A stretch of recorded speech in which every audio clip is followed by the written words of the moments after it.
Chapter 790. The latest chapter of this book is not finished yet. For more exciting content, please scan the QR code below to download the app. Novels are updated faster. Millions of novels are free to read.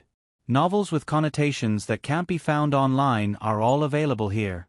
Gu Jiao was now living in the state preceptor's hall. Her first reaction was to bring her family to her side. But then she felt that it was inappropriate. She was living in the state preceptor's hall because she was ordered to treat the crown princess. It was still acceptable to take in 2 patients who came here because of its reputation. But it was a bit strange to bring her fellow countrymen who came to Yen Kingdom with her. It would easily make the emperor of Yen Kingdom suspicious. I have to think about it tonight, Gu Jiao said in her heart. The few of them stayed in the inn. Gu Jiao took out iodophor and golden sore medicine from the first aid kit. She carefully cleaned the wounds of Nan Shenyang and Master Lu. Most of the injuries were superficial. Master Lu had been protecting Nan Shenyang and was slightly more seriously injured than Nan Shenyang. I told you not to rush over. Nan Shenyang glared at him. Master Lu chuckled. I have thick skin and can take a beating. Trained by fighting with the Horse King. Gu Jiao finished treating all of Master Lu's injuries and reminded him, don't let the wounds get wet first. They will be fine in a few days. Are you injured? Nan Shenyang asked. I'm not injured. Gu Jiao said, Yen and Xiaoshan are not injured either. Nan Shenyang let out a long breath. It didn't matter to the 2 adults, as long as the children were fine. Master Lu asked, by the way, Jiao, why did you leave the city in the middle of the night? Gu Jiao took out the state preceptor's hall token hanging on her waist. I have this. My goodness, she even got the state preceptor's hall token. This girl was doing well in the inner city. Too many things had happened recently. The length of the note was limited, so she didn't have time to tell Nan Shenyang and the others. Taking advantage of this opportunity, Gu Jiao told Nan Shenyang and Master Lu what had happened recently. Gu Xiaoshan and Gu Yen also came over after changing their clothes. They also heard Gu Jiao's heavy news. Everyone's focus was different. But they were all surprised by the same thing. Jiao took the Han family's Black Wind Cavalry. Gu Chongqing was injured. Empress Dowager and Old Chancellor came to the Yen Kingdom. In comparison, although the Crown Prince and Imperial concubine Han's fall from the horse was also shocking, it did not garner much attention. They were more concerned about the situation of their own people. That's how it is.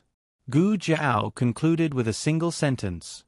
The person involved was very calm, but Master Nan and Master Lu's hearts had long been set off stormy waves. The water in the pool that was Shangdu had been stirred up, and the situation had reached a state of mutual hostility. The 10 great aristocratic families seemed to be united, but in fact, they all had their own selfish motives. Currently, there were 5 clans that the Jiao clan had information on. However, if the Nangong clan was included, there were still 6 clans left. Among them, the conflict with the Han clan was the most intense. The Nangong clan doesn't seem to have made any movements recently. Madame Nan said thoughtfully. The Nangong clan had indeed been too quiet recently. The only time they were in the limelight was during the selection of the Black Wind Cavalry's commander. The Nangong clan's legitimate daughter represented her family and did not hesitate to ruin her own reputation to pull Han Ci down. Because she did not succeed, she suddenly became a laughingstock. Master Lu snorted. Nangong Li's death was too big a blow to them, and the crown prince also fell from the horse. The Nangong clan may have to think carefully about whether they should follow a different master. The Nangong clan, who held a power of 400,000 soldiers, was now in high demand. Once the Han clan fell, the Nangong clan would enter the ranks of the 10 great aristocratic families. It was unknown whether they would have this opportunity. It's getting late, you should all go and rest. Madame Nan stopped the conversation in time, otherwise it would have continued until dawn. They had nothing to do, but Jiao was working around the clock. The 3 children returned to their respective rooms. Gu Xiaoshan and Gu Yen shared a room, Gu Jiao shared a room, and old Master Meng also had a single room. Not long after Gu Jiao laid down, Gu Yen came over. He climbed onto the bed and laid down next to Gu Jiao. Then he did not say a single word and only hugged Gu Jiao's waist. He gently rested his chin on her shoulder and breathed in the air that made him feel at ease. Gu Jiao laid flat on the bed and quietly looked in the direction of the curtains. He said with a trace of pleading, "Don't be angry at me, okay? I won't be like this in the future." Gu Jiao raised her hand, one arm behind her head and the other holding his hand. "There are too many emotions in this world that I can't feel. Only through you can I cross that black and white zone. I'm very nervous right now. Can you feel it?" Gu Yen asked. I can feel it. My pulse is beating very fast." Gu Yan's face darkened. "Who told you to take my pulse?" "There's also excitement, happiness, pride." Gu Jiao felt all of it. It's so good to be a normal person. It's so good to be an older brother who can protect his family. Also, how can I run so fast? Haha. I'm really an arrogant baby Yen. Gu Jiao looked at the top of the curtains. Oh, I'm really an ox. Although they tossed around until midnight last night, Gu Jiao still got up before the sun rose. The sky was gray and a piece of white seemed to be about to roll over. Gu Jiao sat up and found 2 small boxes by the pillow. She was dazed for a while before she remembered that Gu Yen seemed to have stuffed something in her hand when he left. She was a little confused at the time and didn't pay much attention to it, so she casually put it by the pillow. As for why there were 2, after Gu Yen left, Gu Shaoshun seemed to have come over. He also stuffed something in her hand. "Is this a mechanical box?" Gu Jiao took it in her hand and looked at it. These 2 mechanical boxes were given to Gu Shaoshun and Gu Yen by Master Lu to save their lives. Last night was so dangerous, but the 2 were unwilling to use them, so they gave them to Gu Jiao without hesitation. It's obviously Master Lu's handiwork. Gu Shaoshun couldn't make something of this level. Gu Jiao more or less understood the importance of these 2 mechanical boxes. She dressed neatly, washed up, and quietly went next door. Gu Yen and Gu Shaoshun were sleeping soundly. Gu Yan's sleeping posture was very good. He could stay motionless for the whole night. Gu Shaoshun's sleeping posture was originally quite bad, but in order not to kick Gu Yen, he forced himself to endure. Gu Jiao put the mechanical boxes back into their pockets. Gu Jiao left a note in her room, saying that she was going out and would come back in the afternoon. She was going to solve the problem of her accommodation. She went back to the State Preceptor Palace. Her grand aunt was still sleeping. Gu Jiao didn't wake her up and went directly to Xiao Heng's room. Little Jing Kong didn't have classes today, so he got up early and went to the courtyard to plant a tree. Xiao Heng had just changed his clothes and looked like he was going out. When he saw Gu Jiao coming back, he hurriedly asked, "How is it?" Only he and the State Preceptor knew that Gu Jiao went out to save people last night. Gu Jiao said, "The Han family took action. Everyone is fine. They are resting at the inn tonight. I think it's time to arrange a place for them to live. Let's live in the inner city." Xiao Heng said, "Anyway, the Han family has their eyes on us. There is no difference between the inner city and the outer city. The Han family won't expect us to have the guts to bring them to the inner city." Gu Jiao thought it was feasible. Xiao Heng said, "I have been looking for a house these days. The guarantor said yesterday that there is a small courtyard that meets my needs. Do you want to go and have a look?" Before Gu Jiao could answer, little Jing Kong stood on tiptoe outside the window and showed half of his little head. "I also want to go. I also want to go." 2 people took the little trumpet spirit and sat in the carriage. When they arrived at the agreed-upon location with the guarantor politely cupped his hands in greeting. He didn't inquire about the identity of the other 2 young masters that Xiao Heng had brought over. He only said with a pleasant expression, "Young Master Long has arrived. I've already greeted the owner of the small courtyard. We can go take a look now." The guarantor led the way in front. Gu Jiao whispered, "Why are you still using Long Yi's name? What are you going to do when you sign the lease document?" Xiao Heng also whispered, Granduncle made a fake travel permit. It's enough to fool the guarantor. Gu Jiao secretly gave him a thumbs up. Granduncle, you are awesome. Little Jing Kong held the two adults' hands and jumped around happily. The family arrived at the house mentioned by the guarantor. It was a relatively quiet old street. Most of the residents had moved away. The area looked old, but the furnishings in the house were new. The lighting and ventilation were excellent. Xiao Hang looked at the guarantor who was negotiating with the owner of this small courtyard and said to Gu Jiao, "This place is very close to Lingbo Academy. Go through the alley in front and take a carriage east. We will arrive there in a quarter." Since Gu Yan and Madame Nan were hunted down, then Gu Jiao of Kanglan Women's Academy, who was related to Xiao Lulang, would soon become the target of the Han family. Gu Changfeng had to disappear from the academy immediately, and little Jing Kong would continue to be a day student in the future. "Do you like it?" Gu Jiao asked little Jing Kong. Little Jing Kong didn't answer immediately. Instead, he looked at Gu Jiao and asked, "Lu Lang, did you choose this house?" Gu Jiao blinked and nodded. "I chose it." "I let Long Yi choose it." Little Jing Kong stretched out his little arm. "Then I like it." The corner of Xiao Heng's mouth twitched. However, Gu Jiao and Xiao Heng weren't very satisfied. They had a lot of people. This small courtyard looked big, but there were only 3 rooms for them to live in. "Aren't there 5 rooms?" The guarantor and the owner of this small courtyard discussed. The owner said, "I want to use 2 of the rooms as storage. I have to put some things in." Well, it turned yellow again. The guarantor wiped off his cold sweat and said to Xiao Heng, "Then, young Master Long, I will take you to other places to look." In the end, they weren't satisfied with a few places nearby. Little Jing Kong pulled Gu Jiao's hand. "Lu Lang, do we have to rent a house on this street?" Gu Jiao said, "No, it's mainly because it's close to the place where you go to school." Little Jing Kong, "Oh, then what if there's a house even closer?" "How can there be a house even closer?" The guarantor said confidently, "I've been a guarantor for 30 years, and all the best houses in the broker house are in my hands. This street is the closest to the Lingbo Academy. You can't rent any more houses than this." Before he could finish his sentence, he saw little Jing Kong silently take out a house deed from his pouch. The guarantor, Xiao Hang, was annoyed.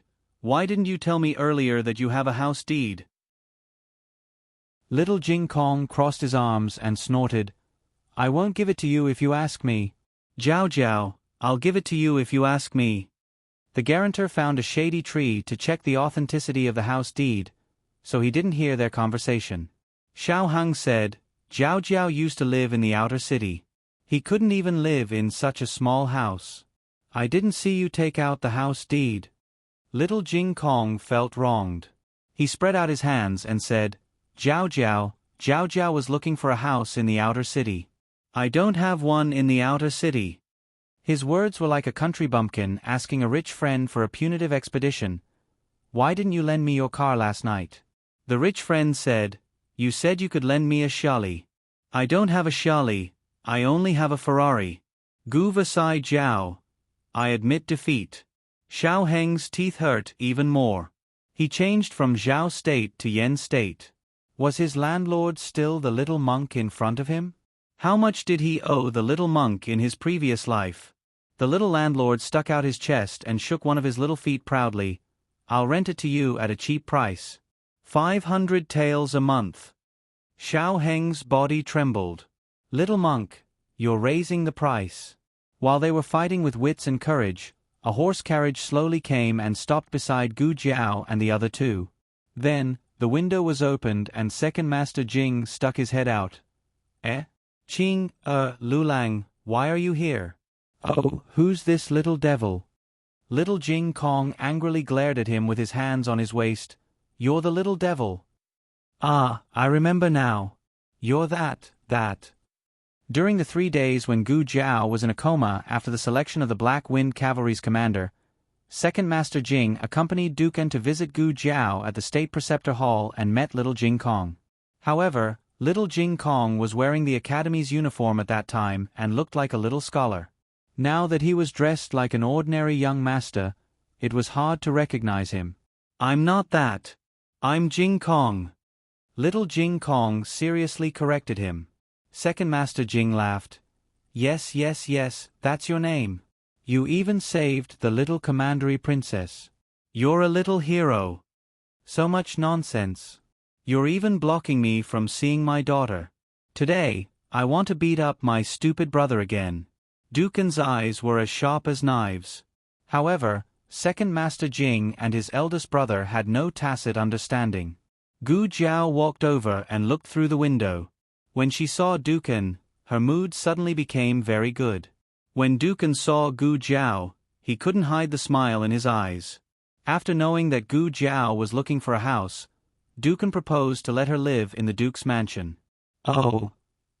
Gu Jiao hesitated. Seeing her frown, Dukan dipped his fingertips in water and continued to write on the armrest, "The Duke's mansion has protectors. It's safer than living outside." He wrote you, not you. As smart as Dukan was, he had already guessed that Gu Jiao wasn't looking for a house for herself at this juncture. She was living well in the state preceptor's palace. There were few places in Shangdu that were safer than the state preceptor's palace. Second Master Jing took little Jing Kong to catch cicadas on a big tree on the street. Xiao Hang and the guarantor discussed the matter of renting a house under the shade of the tree. Only Gu Jiao and Dukan were in the carriage. Gu Jiao considered the possibility of living in the Duke's mansion. Dukan continued to write, "It's also close to Lingbo Academy. It's convenient to send that child to school." Gu Jiao looked at the words on the armrest and was stunned. "I didn't mention little Jing Kong. How did you know that he wanted to live there? You're as smart as the state preceptor." Seeing Gu Jiao's adorable look, the smile in Nguogong's eyes almost overflowed. He couldn't make any expression. Otherwise, the corners of his lips would reach his ears. He wrote, "There will be delicious food and drink every day. There will also be many guards and endless money to spend." At this moment, Dukan was a bad guy who was trying to coax children. Gu Jiao widened her eyes and asked, "But, didn't the Duke's mansion give away all its wealth?" "You earned it again." Dukan wrote with a smile in his eyes. The look in his eyes seemed to be saying, "Your adoptive father is just an ordinary little business genius." Gu Jiao raised her eyebrows and said seriously, "It doesn't matter if it's money or not. I just want to cultivate a relationship with you." Dukan laughed in his heart. Gu Jiao wasn't a pretentious person. She didn't say that if they went, they might bring danger to him. She was Dukan's adopted son. Dukan's mansion had been involved in this dispute for a long time. Or, it could be said that Dukan's mansion had never gotten out of this dispute. From the moment Dukan used up all his wealth to collect the bodies of the Shenyuan family's sons, he had already announced his position to the entire Yen kingdom. Gu Jiao told Xiao Hang about Dukan's proposal. Xiao Hang always felt that Dukan had a father-in-law's hostility toward him. If it was in the past, he wouldn't have agreed so easily. But when he thought of the little monk's ugly little face, he felt that Dukan's mansion wasn't that hard to accept. He would never admit that he was stingy. 500 taels a month. Xiao Hang paused. There's also the Inner City Talisman Festival for Madame Nan and the others. I'll think of a way. Gu Jiao said, "Oh, there's no need. Dukan said he can get it." Xiao Hang felt like he was shouted at. He didn't even have a chance to show off in front of Jiao Jiao. Why do I feel an indescribable sense of crisis? Was it too late to change his mind and rent the little monk's house? After the accommodation was settled, Gu Jiao decided to go back to the inn. Little Jing Kong wanted to go with her, but he was dragged back by Xiao Hang. Xiao Hang said obnoxiously, "You're now my little follower." Little Jing Kong went crazy. Bad brother-in-law is not cute at all. In the inn, old Master Meng finally woke up. He stood in front of the wash basin with his messy hair and looked at the reflection of his pig's face in the basin. There were 10,000 black wind kings galloping in his heart. Who beat up this chess saint? He couldn't remember what happened last night at all. When Gu Jiao came to the inn, they all got up and gathered in old Master Meng's room. Master Lu didn't dare to say that he was the one who hit old Master Meng, so he shamelessly pushed the blame to the guards and men of sacrifice of the Han family.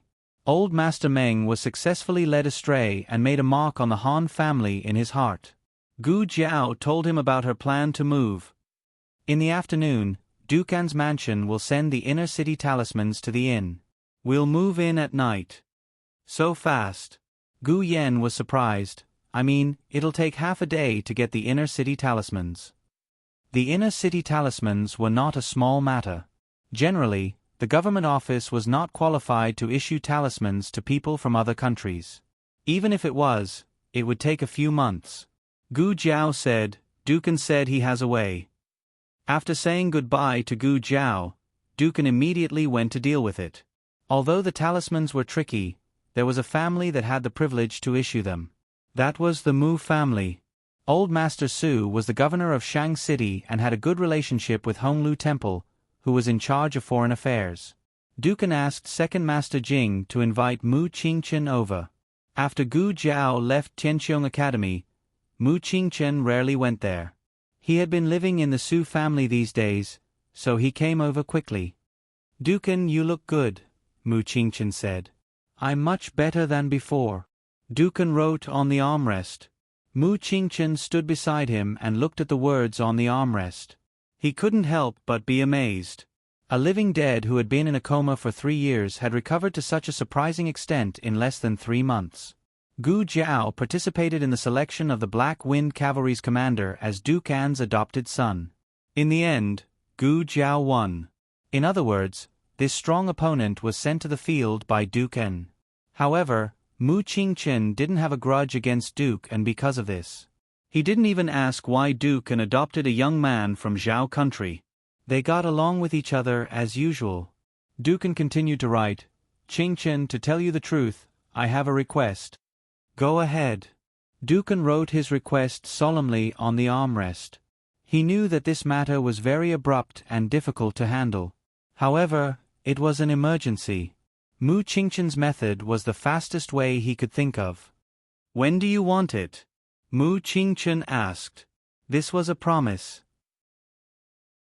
Although he knew that Mu Qingchen wouldn't refuse his request, he still heaved a sigh of relief. He wrote, Today. The sooner the better. It took at least 10 days to half a month for a local to apply for the Talisman Festival in the inner city. It took a month for people from other countries to get it through the examination of Honglu Temple. After going through all the procedures, it would be lucky to get it in the 3rd month. Okay, I'll bring it to you before dinner. Mu Qingchen agreed almost without hesitation. He didn't ask who Dukan was doing it for. Dukan wrote, Thank you, Qingchen. Mu Qingchen said, I promised Yin that I would take good care of you. Dukan looked at Mu Qingchen's back and sighed in his heart. Since Gu Jiao and her family were going to move in, the miscellaneous people in the manor naturally had to leave. What did you say? In Mu Ru Xian's courtyard, her personal maid looked at manager Zhang in disbelief. My young mistress is living well in the Duke's manor. Why does she want to move out? Steward Zhang smiled and said politely, Miss Mu has been in the Yen Kingdom for so long. I'm sure you're homesick. The High Duke's condition has improved, so he doesn't dare to force Miss Mu to stay in the residence. His words were beautiful, but didn't they mean the same thing? Please take care of it. Manager Zhang took the brocade box from the servant behind him and handed it to Mu Ru Xian. This is a token of appreciation from the Duke. Although he has already paid the consultation fee, since Miss Mu wants to go back, he has also prepared the travel expenses for you. The maid was furious. Who said my young mistress wants to go back? My young mistress hasn't become the daughter of the Duke's manor yet. Mu Ru Xian's reaction was calmer than the maid's. Actually, this wasn't the first time the Duke had expressed his intention to let her go. When the Duke was able to write freely, he had tactfully expressed his thanks to her. But at that time, the Duke didn't give her enough face in front of a third person. It was she who didn't want to go. Coincidentally, the second madam had accidentally sprained her waist when she went to pick flowers. She thought the second madam had stayed in the name of treating her waist injury. Mu Ruexan said, "There's no need to rush. The second madam's waist injury hasn't healed yet," Manager Zhang said with a fake smile. "The manor has already invited a doctor for the second madam. She doesn't dare to force Miss Mu to stay and let Miss Mu suffer from homesickness." No matter how thick-skinned Mu Ruexan was, she couldn't act shamelessly in front of a few servants. She said, "Then I'll pack up tonight." Manager Zhang smiled. "The carriage has already been prepared for you. It's just at the entrance. The guards have also been selected to escort you back to the Chen Kingdom. Of course, if you want to enjoy the Yen Kingdom's local customs, they will also follow you and wait for your orders." Mu Ruexan's face burned. How was this rejecting her? It was clearly driving her out. Mu Ruexan said with a calm expression, "I still have some private matters to attend to in the city these few days. Once I've settled down, I'll send the address over. If the Duke and the second madam need anything, you can come find me at any time." "That won't be necessary." Mu Ruexan took a deep breath and calmed her emotions. She said, "Please wait for a moment. I have some things." 17 or 18 capable maids swarmed in, waiting for orders in an orderly manner. "Yes." Mu Ruexan dazedly said the last word. She didn't want to speak again for the rest of her life. Less than an hour later, Manager Zhang politely escorted Mu Ruexan and her servant to the carriage. Mu Ruexan looked at the Duke's manor that she had stayed in for half a year. She was still somewhat unwilling. Outsiders only knew that the Duke had spent all his wealth for the Xian Yuan family, but only those who had stayed in the Duke's manor knew how much wealth the Duke had accumulated over the years. Since ancient times, scholars were lofty and didn't like the stench of money. However, the Duke of An was different. He wasn't a greedy person, but he understood the importance of money. He could afford to let go of his status as a scholar. The more time they spent together, the more Mu Ruexan admired the Duke of N, and the more she wanted to become the apple of his eye. It was a pity that she had worked so hard for so long, but all her enthusiasm had gone down the drain. Mu Ruexan opened her mouth. "I haven't had the time to say goodbye to the second madam." Manager Zhang decisively waved his hand. "Goodbye. See you again." Digression. I'm especially moved after seeing everyone's comments. Quite a few readers have privately messaged me, saying that Jiao Jiao has brought them a lot of joy and passion. I want to say that all of you have also brought me a lot of strength and emotions. Here's a tribute to The Legend of the Cat Demon. The Prime Minister is truly amazing with all of you. The latest chapter of this book isn't finished yet. For more exciting content, please scan the QR code below to download the app. The novel will be updated even faster. Millions of novels can be read for free. Novels with content that can't be found on the internet can be found here. https://www.zhbqg.com/89642826826/1062833707. HTML Genius will remember this website's address in a second. www.zhhbqg.com Pen Fun Pavilion's mobile reading website, zhhbqg.com.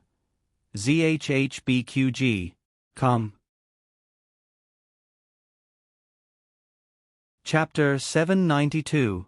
The latest chapter of this book isn't finished yet.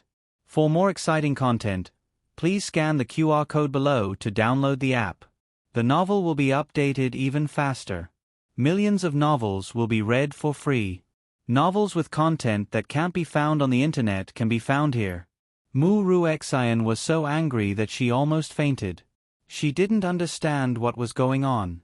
She was obviously getting along well with the Duke, but the Duke suddenly changed his attitude and asked her to leave. Did something happen? Or did someone put a bad taste in the Duke's mouth? When the carriage was about 10 feet away from the Duke's residence, Mu Ruexan looked at the Duke's residence for the last time.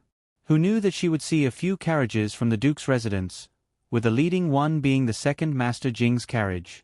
The second Master Jing didn't need to get out of the carriage to return to his own home.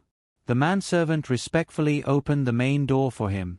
The second Master Jing was bored in the carriage, so he lifted the curtain to take a breath of fresh air. With this breath of fresh air, Mu-Ru Xian saw the figure of a young man beside him. Mu-Ru Xian's pupils shrank. It's him. Xiao Lulang. Why is he sitting in the second Master Jing's carriage? The carriage slowly entered the Duke's residence, and the two carriages behind it followed closely. Mu-Ru Xian didn't see who was sitting in the carriage behind them, but that wasn't important. All her attention was on Xiao Lulang. In an instant, a message suddenly flashed through her mind. Humans were a strange species. It was obviously the same thing, but due to different states of mind and expectations, it would lead to different conclusions. Mu-Ru Xian recalled her situation in the Duke's residence. The more she thought about it, the more she felt that the Duke's relationship with her was very harmonious. It was only after this Xiao Lulang from the Zhao kingdom appeared that the Duke slowly distanced himself from her. The Duke's attitude towards her took a nosedive after she had a big fight with Xiao Lulang at the entrance of the Grand Preceptor Hall. But at that time, didn't the chess sage of the 6 countries support Xiao Lulang? Xiao Lulang didn't suffer any losses. Mu-Ru Xian thought that they would have a big fight. In fact, Gu Jiao was too lazy to argue with her and didn't even bother with her. She was the one who jumped up and down. Old Master Meng couldn't stand it anymore and directly came out to humiliate her. As for saying that the High Duke got along well with her, that was purely a figment of one's imagination. The High Duke used to be in a coma and was like a living dead. How could he get along with her? The High Duke's attitude towards her plummeted, not because he knew what happened at the entrance of the State Preceptor's Hall, but because the High Duke could write now. He had wanted her to leave for a long time.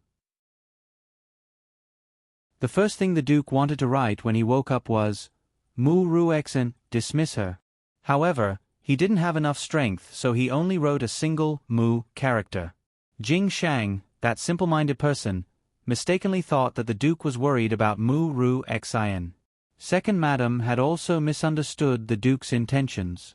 Coupled with the unrealistic dreams of her maidservants, she completely believed that she could one day become the daughter of an aristocratic family in the Upper Kingdom. The maidservant asked doubtfully, Miss, who are you looking at? The carriage had already entered the High Duke's residence and the door was closed. There was no one outside. Mu-Ru Xian put down the curtain and said softly, Xiao Lulang. The maidservant also lowered her voice. Is he the High Duke's adopted son? Mu-Ru Xian frowned. Adopted son? What adopted son? The maidservant said in surprise, miss, you still don't know? The High Duke took in an adopted son, and that adopted son participated in the selection for the Black Wind Cavalry's commander. I heard that he won. In the future, the High Duke will have a son who can be a commander. Miss, do you think the High Duke's residence will be overturned? Mu-Ru Xian's face darkened. Why didn't you tell me earlier that the High Duke took in an adopted son? The maidservant lowered her head and embarrassedly grabbed her handkerchief. Miss, you always go to Second Madam's courtyard. I thought Second Madam had already told you. Second Madam didn't mention a single word to her. She loved her so much and praised her as if she was the only one in the world, but in the end, she didn't even hide the news of taking in an adopted son from her. Are you sure it's Xiao Lulang? She asked coldly. The maidservant said, I'm sure. I heard Second Master Jing and Second Madam talking about it with my own ears. Both of them were quite happy and said that they didn't expect that brat to be so capable. Mu-Ru Xian was so angry that she threw the teacup on the table. Why was it that she couldn't become the High Duke's adopted daughter even after working so hard for so long, while Xiao Lulang, that despicable and shameless person from a lower country, could become the High Duke's adopted son? She was the one who cured the High Duke, so why did Xiao Lulang take advantage of her? She couldn't accept it. She couldn't accept it. The High Duke's residence occupied a large area. Under the old Duke, it was divided into East and West residences. The Second Madam lived in the West residence while the High Duke lived in the East residence. At that time, the old Duke was thinking that after he passed away, the two brothers would live further apart so that there would be less unnecessary friction. This caused the Second Madam to die. The Second Madam was in charge of the High Duke's residence and had to run over from the West residence every day. Why was she so skinny? It was all because she was tired. Needless to say, Second Master Jing was just his eldest brother's little tail. He would go wherever his eldest brother went. Before they came, the High Duke had already discussed with Gu Jiao about her needs and arranged a courtyard with 3 entrances for her. There were enough rooms for each of them to have 1 room, and there were still some left over. The servants were also carefully selected and were very tight-lipped. The carriage stopped directly in front of Foam Courtyard. The High Duke had already been waiting in the courtyard for a long time. After Madame Nan and the others got off the carriage, they saw the High Duke sitting under the crabapple tree. He was sitting in a wheelchair, facing the direction of the door. Although he couldn't speak or move, his joy and welcome were written in his eyes. Master Lu brought Madame Nan forward and greeted the High Duke. "High Duke, I'm afraid we'll have to disturb you for the next few days." The High Duke wrote on the armrest, "We won't disturb you. My son's family is my family." My son. The 2 were stunned. "Didn't you know that Lu Lang was a girl? Are you addicted to acting like you have a son?" Gu Jiao didn't hide anything about the High Duke from her family. The only thing she didn't say was about Jing Yinin. She didn't even tell the High Duke about this. "Alright, since one of you is willing to be the father and the other is willing to be the son, then so be it. Jiao Jiao's adoptive father is very powerful." Master Lu looked at the words on the armrest and couldn't help but sigh. Because they were standing face to face, the High Duke wrote all the words upside down to make it easier for the 2 of them to recognize. "You're worthy of being the Pearl of Yen Kingdom." Master Lu's voice was a bit loud and the High Duke heard it. The High Duke wrote, "What Pearl of Yen Kingdom?" Master Lu was embarrassed. This," Madame Nan smiled and explained, "it's a rumor in Jianghu. They say that you're talented and knowledgeable. You're also a celestial beauty. You're a literary star from the 9 heavens. So the people of Jianghu gave you a name, the Pearl of Yen Kingdom." The High Duke's legend when he was young was no less than Shenyuan Cheng's. One of them was a scholar and the other was a martial artist. They were the envy of all the men in the world. They were also the dream lovers of all the women in the world. "You don't have to be so polite," the High Duke wrote. He was referring to the honorifics. They were both Gu Jiao's elders. They were of the same generation. There was no need to distinguish who was superior. The first meeting was very pleasant. Dukan was essentially a scholar, but he did not have the arrogance of those scholars outside. He was approachable, honest, and generous. Even Gu Yen, who was always picky, felt that he was an elder who was easy to get along with. Gu Jiao and Madame Nan went to distribute the rooms. The High Duke sat quietly under a tree. He asked the servants to turn the wheelchair around so that he could see Gu Jiao all the time. Looking at her made him very happy. It was as if he had regained something important that he had lost. His heart was filled to the brim. Gu Yen suddenly stuck out a small head from behind the tree. "This is for you." Gu Yen put a small clay figurine on the armrest on his left hand. The High Duke wrote with his right hand, "What is this?" Gu Yen went in front of him and squatted down. He fiddled with the clay figurine on the armrest and said, "It's a greeting gift. I made it myself." After learning from Master Lu for so long, Gu Shaoshan had perfectly inherited his master's skills. Gu Yen had only learned how to play with clay. Gu Yen looked up at him and asked, "It's my sister. Do you like it?" It turned out to be a human. The High Duke was speechless. He almost thought it was a monkey. After tidying up the room, Gu Jiao had to go back to the master's hall. First, she wanted to see Gu Chongqing's injury. Second, she wanted to pick up her grandaunt and son-in-law. The High Duke walked her to the door. Gu Jiao pushed his wheelchair towards the door. When they passed by an elegant courtyard, Gu Jiao asked unconsciously, "Whose courtyard is that?" The High Duke wrote, "Yinin's. Do you want to go in and see?" "Yes." Gu Jiao nodded. The servants put a board on the threshold to make it easier for the wheelchair to go up and down. Gu Jiao pushed the High Duke in. Although this was Jing Yinin's courtyard, Jing Yinin had died before she could move in. There were 2 swings in the courtyard and some orchids. It was very elegant and unique. After the High Duke showed Gu Jiao around the front yard, he went to Yinin's boudoir. This was the most exquisite and luxurious room Gu Jiao had ever seen. Even a random Eastern pearl used as a decoration was priceless. These things are... Gu Jiao pointed at the strange small weapons on the shelf. The High Duke wrote, "These are gifts from Yinin's grandfather." Gu Jiao's eyes fell on a painting scroll. He also sent a portrait. "Can I see it?" The High Duke wrote without hesitation, "Of course." This portrait was sent with the sword and bow in the box. It must have been accidentally put in the wrong box. He wanted to send it back, but he didn't have the chance. The things in the box were sent by Shenyuan Li before he went to war. When they met again, Shenyuan Li was already a cold corpse. Gu Jiao opened the portrait and was stunned. Huh? Wasn't this the portrait she saw in the study in the purple bamboo forest? It was a general wearing armor and holding Shenyuan Li's red tasseled spear. His face was empty. "Is this Shenyuan Li?" Gu Jiao asked. "No."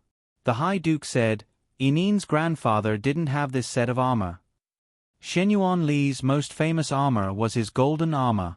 He also had a few sets of silver armor and black armor, but it wasn't this set." Gu Jiao tilted her head. Then who was this person? Why was he able to hold Shenyuan Li's weapon? Why did the state preceptor and Shenyuan Li keep his portrait? Could he be the 3rd little clay figurine in the peach garden with Shenyuan Li and the state preceptor? The very important person that the state preceptor mentioned, who was also a teacher and a friend. Digression. Do you have a monthly ticket for me to secretly add a new chapter? The latest chapter of this book is not finished yet. For more exciting content, please scan the QR code below to download the app. Novels are updated faster. Millions of novels are free to read. Novels with content that can't be found on the internet are all here. https://www.zhbqg.com/89642_826/1062787729. HTML Genius remembers this site's address in 1 second.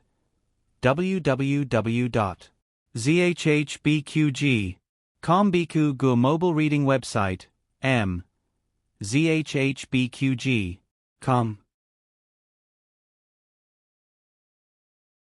Chapter 793. The latest chapter of this book is not finished yet. For more exciting content, please scan the QR code below to download the app. Novels are updated faster. Millions of novels are free to read. There are novels with connotations that cannot be found online here. Regarding the military camp, Dukan was not very clear. It could be a general of the Shenyuan army. After all, there were many generals under Shenyuan Li. Dukan was a junior, so he did not know most of them. Gu Jiao put the portrait back. Old Master Meng did not live in the Duke's public house with them. The reason was that something happened at the chess manor and he had to go back to deal with it. Gu Jiao was not worried about his personal safety, so she let him go. Dukan sent Gu Jiao to the door. The door of the Duke's public house was open for her. Steward Zheng stood in the open space with a smile. Behind him was an incomparably luxurious carriage. The canopy was made of superior yellow pear wood. The top was inlaid with Eastern sea pearls. There were 2 layers of hanging curtains. The inner layer was a bamboo curtain, and the outer layer was a broken jade bead curtain. It was said to be broken jade, but in fact, each piece was carefully carved jade, agate, and suet jade. 2 tall white horses pulled the carriage. They were strong and strong. Gu Jiao blinked. This is... Steward Zhang walked forward with a beaming face and bowed respectfully to the 2 of them. High Duke, young master. He then said to Gu Jiao, "This is the carriage that I prepared for young master. I wonder if young master is satisfied?" Dukan was very satisfied anyway. Only such a luxurious carriage was worthy of her.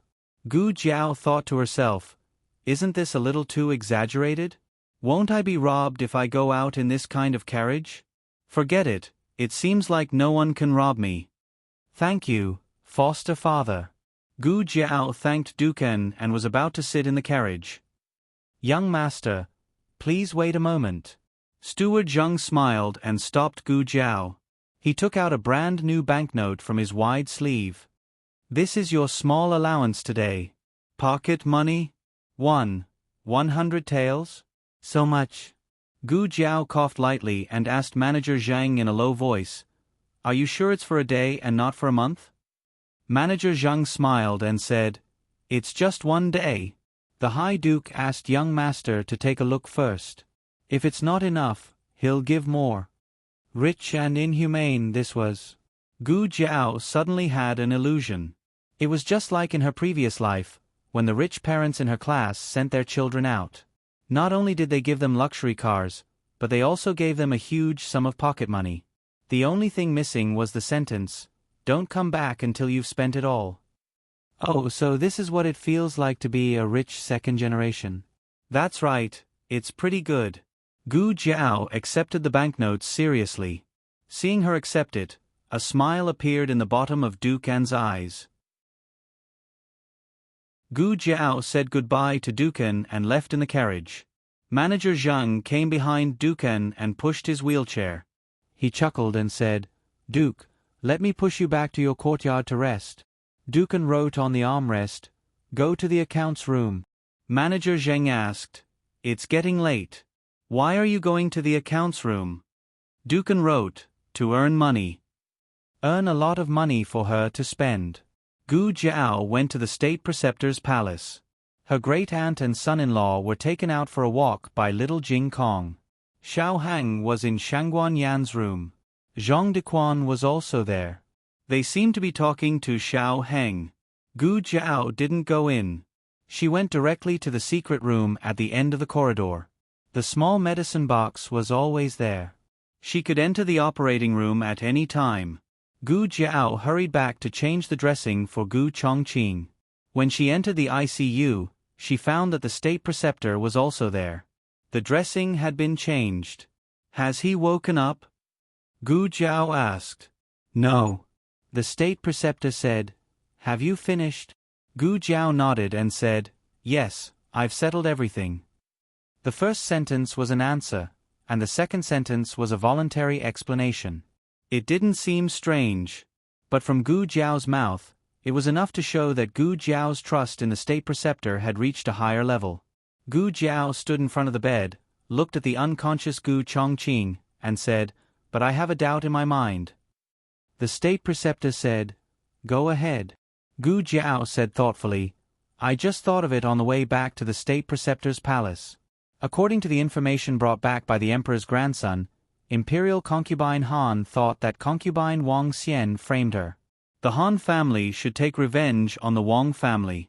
Why did they hurt my family? If it's to pull the crown prince down, so many days have passed. The Han family's reaction is too slow. The state preceptor didn't show any surprise at her doubts. Obviously, he also noticed something. He didn't directly give his thoughts, but asked Gu Jiao, What do you think? Gu Jiao said, I'm thinking, is there a mole among the 5 people of Imperial concubine Wang Xian? They told Imperial concubine Han about Shangguan Yan's fake injury to frame Imperial concubine Han and her son. Imperial concubine Han then told the Han family. The state preceptor looked at Gu Jiao with a meaningful look. Gu Jiao received the look from him and slightly frowned. There is no mole. The Han family took the initiative to attack, not for Imperial concubine Han, but speaking of this, an idea flashed in her mind, I will take over as the commander of the Black Wind Cavalry. The Han family wants to use my family to threaten me and force me to give up the commander position. You're not too stupid. The state preceptor said coldly, then turned to the medicine cabinet and took out a bottle of anti-inflammatory medicine. You won't go smoothly in the Black Wind camp. You'd better be mentally prepared. I know. Gu Jiao said. You go do your work. The state preceptor lightly said, Don't you still have something to do? He suddenly became so cold, more and more like a godfather. Is he my godfather or not? If so, I can bully him back. In her previous life, her godfather's strength was too high, so she was always the one who was beaten. Why are you looking at me like that? The state preceptor noticed Gu Jiao's gaze that was full of bad intentions. Nothing. Gu Jiao's face didn't change as she withdrew her gaze. You don't know martial arts, so you're easy to bully. Don't let me find out that you're my godfather. Otherwise, I'll beat you up before I recognize you and get back at you for what you did to me in my previous life. Xiao Lulang. The state preceptor suddenly called Gu Jiao, who had already walked to the door. Gu Jiao turned her head. What's the matter? The state preceptor said, If, and I'm saying if, Gu Chongqing wakes up and becomes a cripple, Gu Jiao said without hesitation, I will take care of him. Gu Jiao still had to send her grand-aunt and son-in-law to the duke's residence, so she temporarily left this matter to the state preceptor. However, just as she stepped out of the secret room, the state preceptor's foot came to the bedside. On the bed, Gu Chongqing's eyelids moved slightly, and he slowly opened his eyes. It was just a simple action of opening his eyes, but it almost used up all his strength. The entire intensive care unit was filled with his heavy breaths from the oxygen mask. The state preceptor calmly looked at Gu Chongqing. Are you sure you want to do this? Gu Chongqing used all his remaining strength to nod.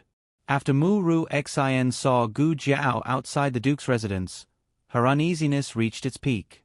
She firmly believed that it was that person from Zhao Kingdom who instigated her relationship with the Duke of An Kingdom. A truly capable person would disdain to put down their status and use flowery words. However, that person from Zhao Kingdom curried favor with the chess sage of the 6 countries and the Duke of An Kingdom. It could be seen that he was a flatterer. Mu Ru Xin hated herself for being too virtuous and disdaining to use underhanded means. Otherwise, how could she let a person from Zhao Kingdom take advantage of her? The more Mu Ru Xin thought about it, the angrier she became. Since you did it, don't blame me for doing it 15 times. Mu Ru Xin found an inn to stay in. She said to the guards of the duke's residence who were escorting her, Go back. I don't need you by my side. I will return to Chen country by myself. The leader of the guard said, But the duke ordered us to safely send Miss Mu back to Chen country. Mu Ru Xin raised her chin and said, No need. Go back and tell your duke that I appreciate his kindness. If I have the chance to visit Yen country again, I will definitely pay him a visit. The guards tried to dissuade her, but when they saw that Mu Ru Xin had already made up her mind, they didn't continue to pester her. The leader of the guards had Mu Ru Xin write a letter to express her intention to return to Chen country by herself. Only then did he lead the rest of his brothers back. Once the guards of the Duke of An Kingdom left, Mu Ru Xin called a maid to hire a carriage and left the inn by herself in the carriage. The Han family had been in troubled times recently. First, the Han family's disciples had met with mishaps. Then, the Han family lost the Black Wind Cavalry. Now, even Imperial concubine Han and her son had been plotted against and lost their positions as Imperial concubine and Crown Prince. The Han family's vitality had been greatly damaged and couldn't bear any more losses. How could it fail? On the main seat in the central room, old Master Han, who seemed to have aged 10 years, rested his hands on the handle of his walking stick as he spoke. Han Lei and 3rd Master Han stood on either side of him. 5th Master Han was recuperating in the courtyard and didn't come over. In the current atmosphere, even 3rd Master Han didn't dare to show the slightest bit of disobedience. Old Master Han continued, Furthermore, why are all the men of sacrifice who are highly skilled in martial arts dead, but the guards are fine? It wasn't that they were fine, but they still had a life. The men of sacrifice had encountered Gu Jiao so naturally, none of them survived. As for the guards who went to the courtyard to snatch the people, they were only injured and knocked unconscious by Madame Nan and the others. Han Lei said, The bodies of those men of sacrifice have been brought back. After the coroner examined them, he said they were killed by a spear. Old Master Han narrowed his eyes. Spear? Xiao Lulang? Xiao Liulong's weapon was the red-tasseled spear. Old Master Han couldn't think of anyone else who could kill so many men of sacrifice of the Han family in one breath other than him. Han Lei said, He's not the real Xiao Lulang. He's just a person from the Zhao kingdom who took on Xiao Liulong's identity. Old Master Han coldly said, "No matter who he is, this person will definitely be a great threat to our Han family." During the conversation, the steward of the Han family hurriedly walked over and stood outside the door to report, "Old Master, someone outside the door is asking for an audience." Old Master Han didn't even ask who it was. He said sternly, "Didn't you tell him I'm not receiving guests?" Now that they were at the cusp of the storm, the Han family couldn't casually interact with people. The steward said embarrassedly, "That girl said she's a divine doctor from the Chen state and can cure the Crown Prince's injury." Digression. Big Brother has really done a lot for Jiao Jiao. The latest chapter of this book isn't finished yet. For more exciting content, please scan the QR code below to download the app. Novels are updated faster and more complete. Millions of novels are free to read. Novels with a deeper meaning that can't be found on the internet can be found here.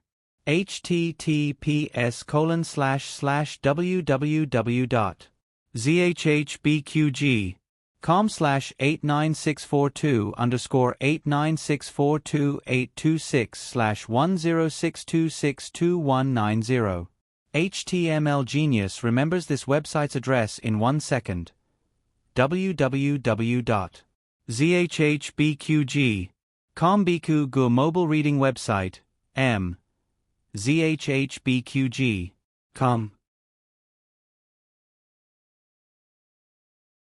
Chapter 794.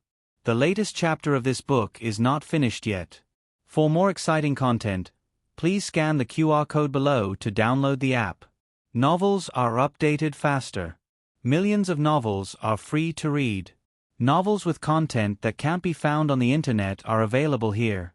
Today, Zhang Dequan came to inquire about Shangguan Yan's condition.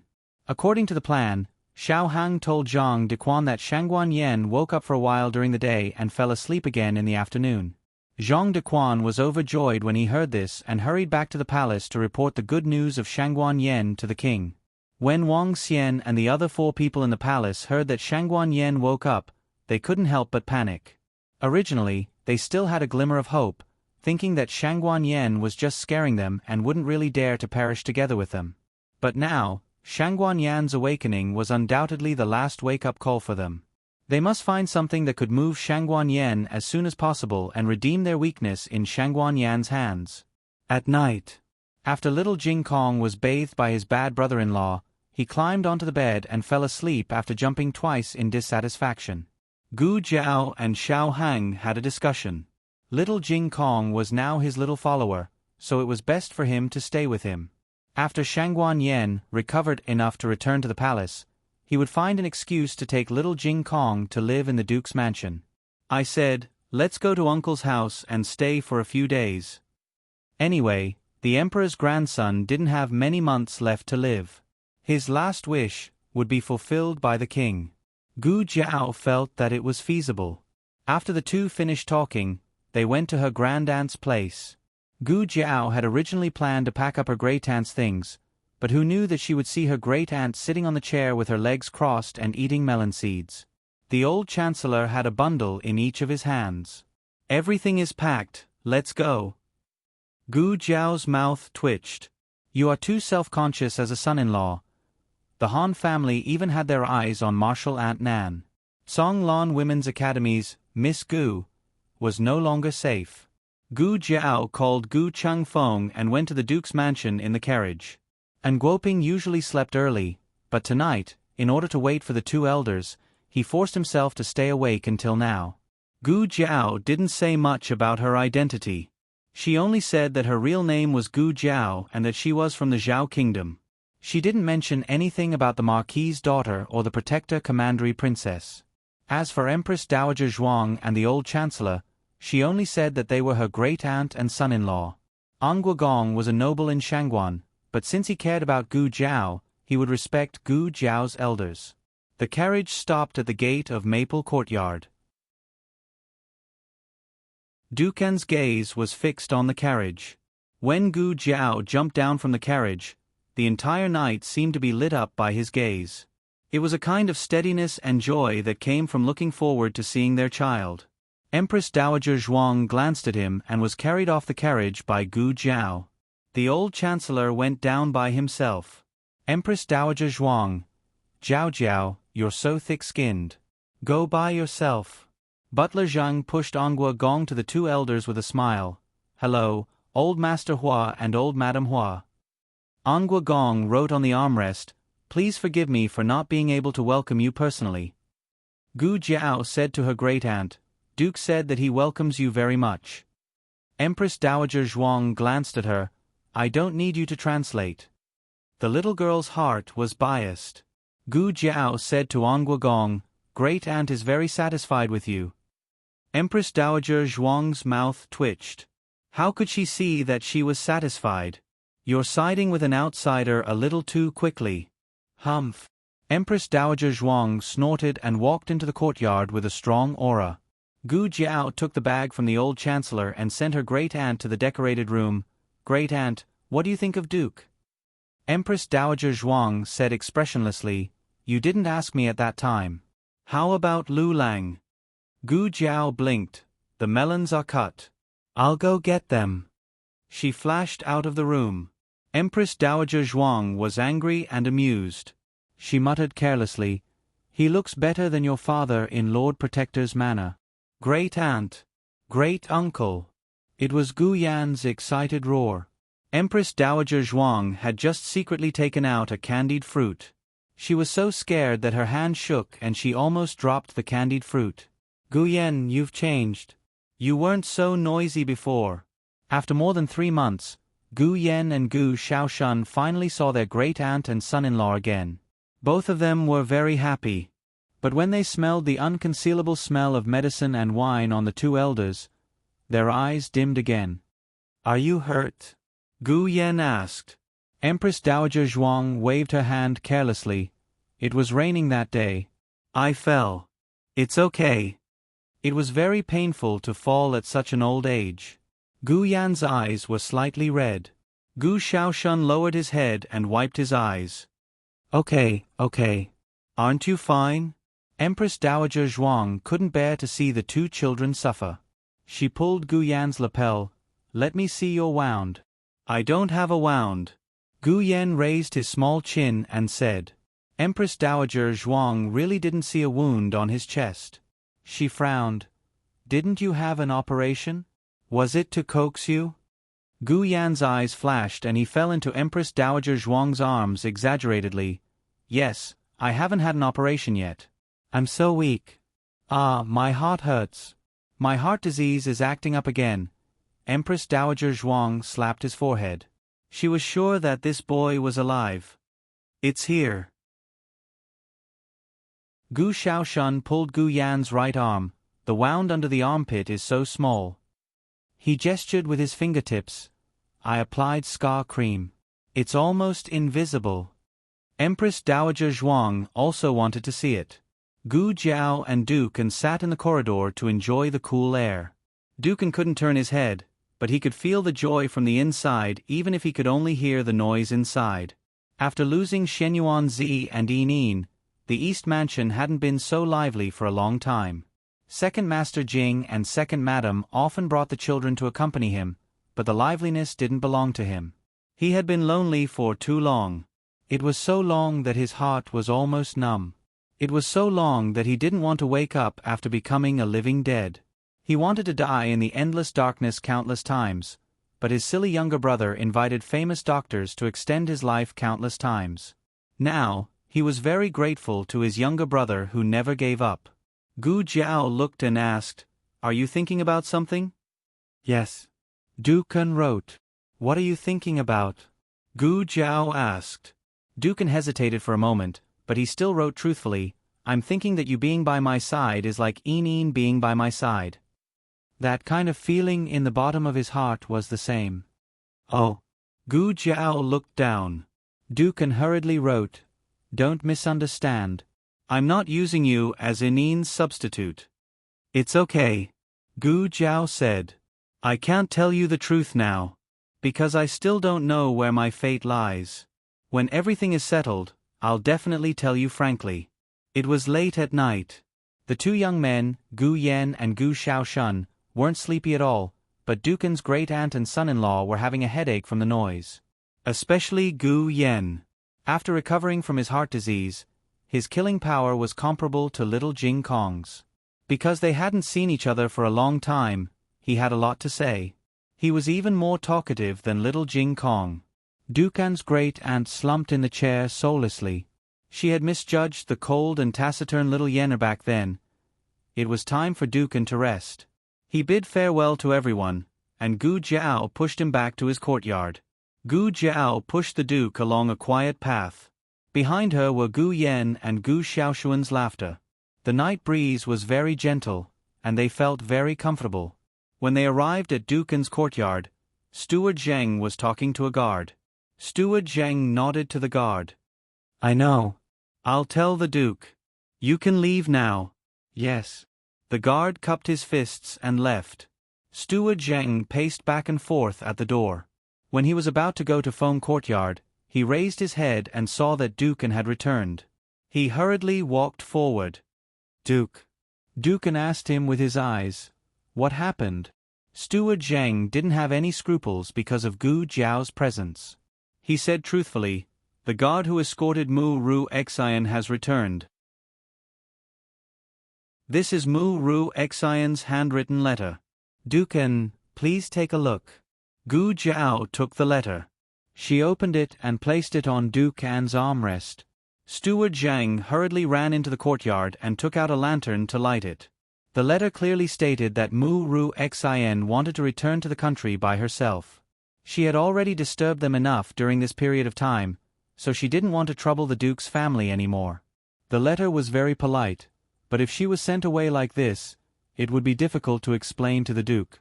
If something really happened to Mu Ru Xian, the Duke's family would be blamed for not treating her well. They actually let a weak girl leave the manor alone and get killed on the street. Thus, the guard followed her for a while, hoping to make sure she was all right before returning to report. Who knew that they would follow her to the Han family? She went in. Gu Jiao asked. Steward Zhang looked at Gu Jiao and said, Young master, she went in. Our manners guard said that she stayed in the Han family for half an hour before coming out. She then returned to the inn, took her luggage, and brought her maids into the Han family. She hasn't come out yet. Gu Jiao said faintly, It seems like she has a new thigh to rely on. Steward Zhang said, I think so too. I heard that Han Shizi's leg was crippled. She might have gone to be a doctor for Han Shizi. This person is really... In front of his little master, he swallowed the unpleasant words he was about to say. Let her be. Gu Jiao said. With her medical skills, it was hard to say whether she could cure Han Yi. The Duke didn't care about Mu Ru Xian's whereabouts. He wrote, Keep an eye out. There might be people coming to the manor to inquire about news. Steward Zheng's brain was very flexible. He immediately understood the Duke's meaning. You think that Mu Ru Xian will inform the Han family? Say that the young master's family has moved into our manor?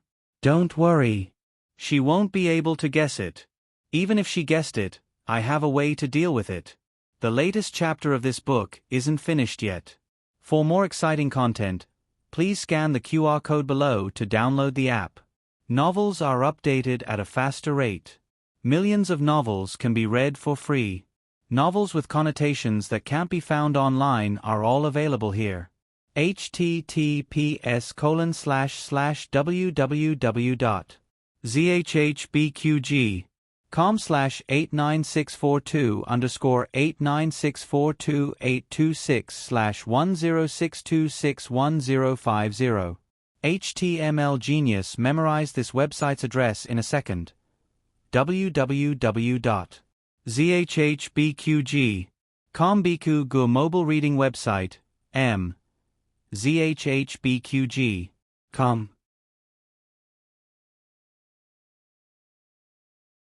Chapter 795. The latest chapter of this book is not finished yet.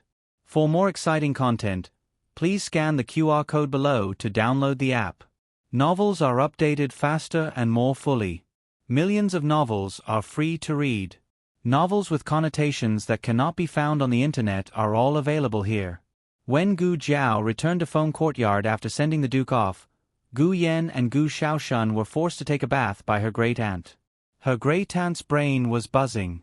She finally did not have any energy to see anyone else.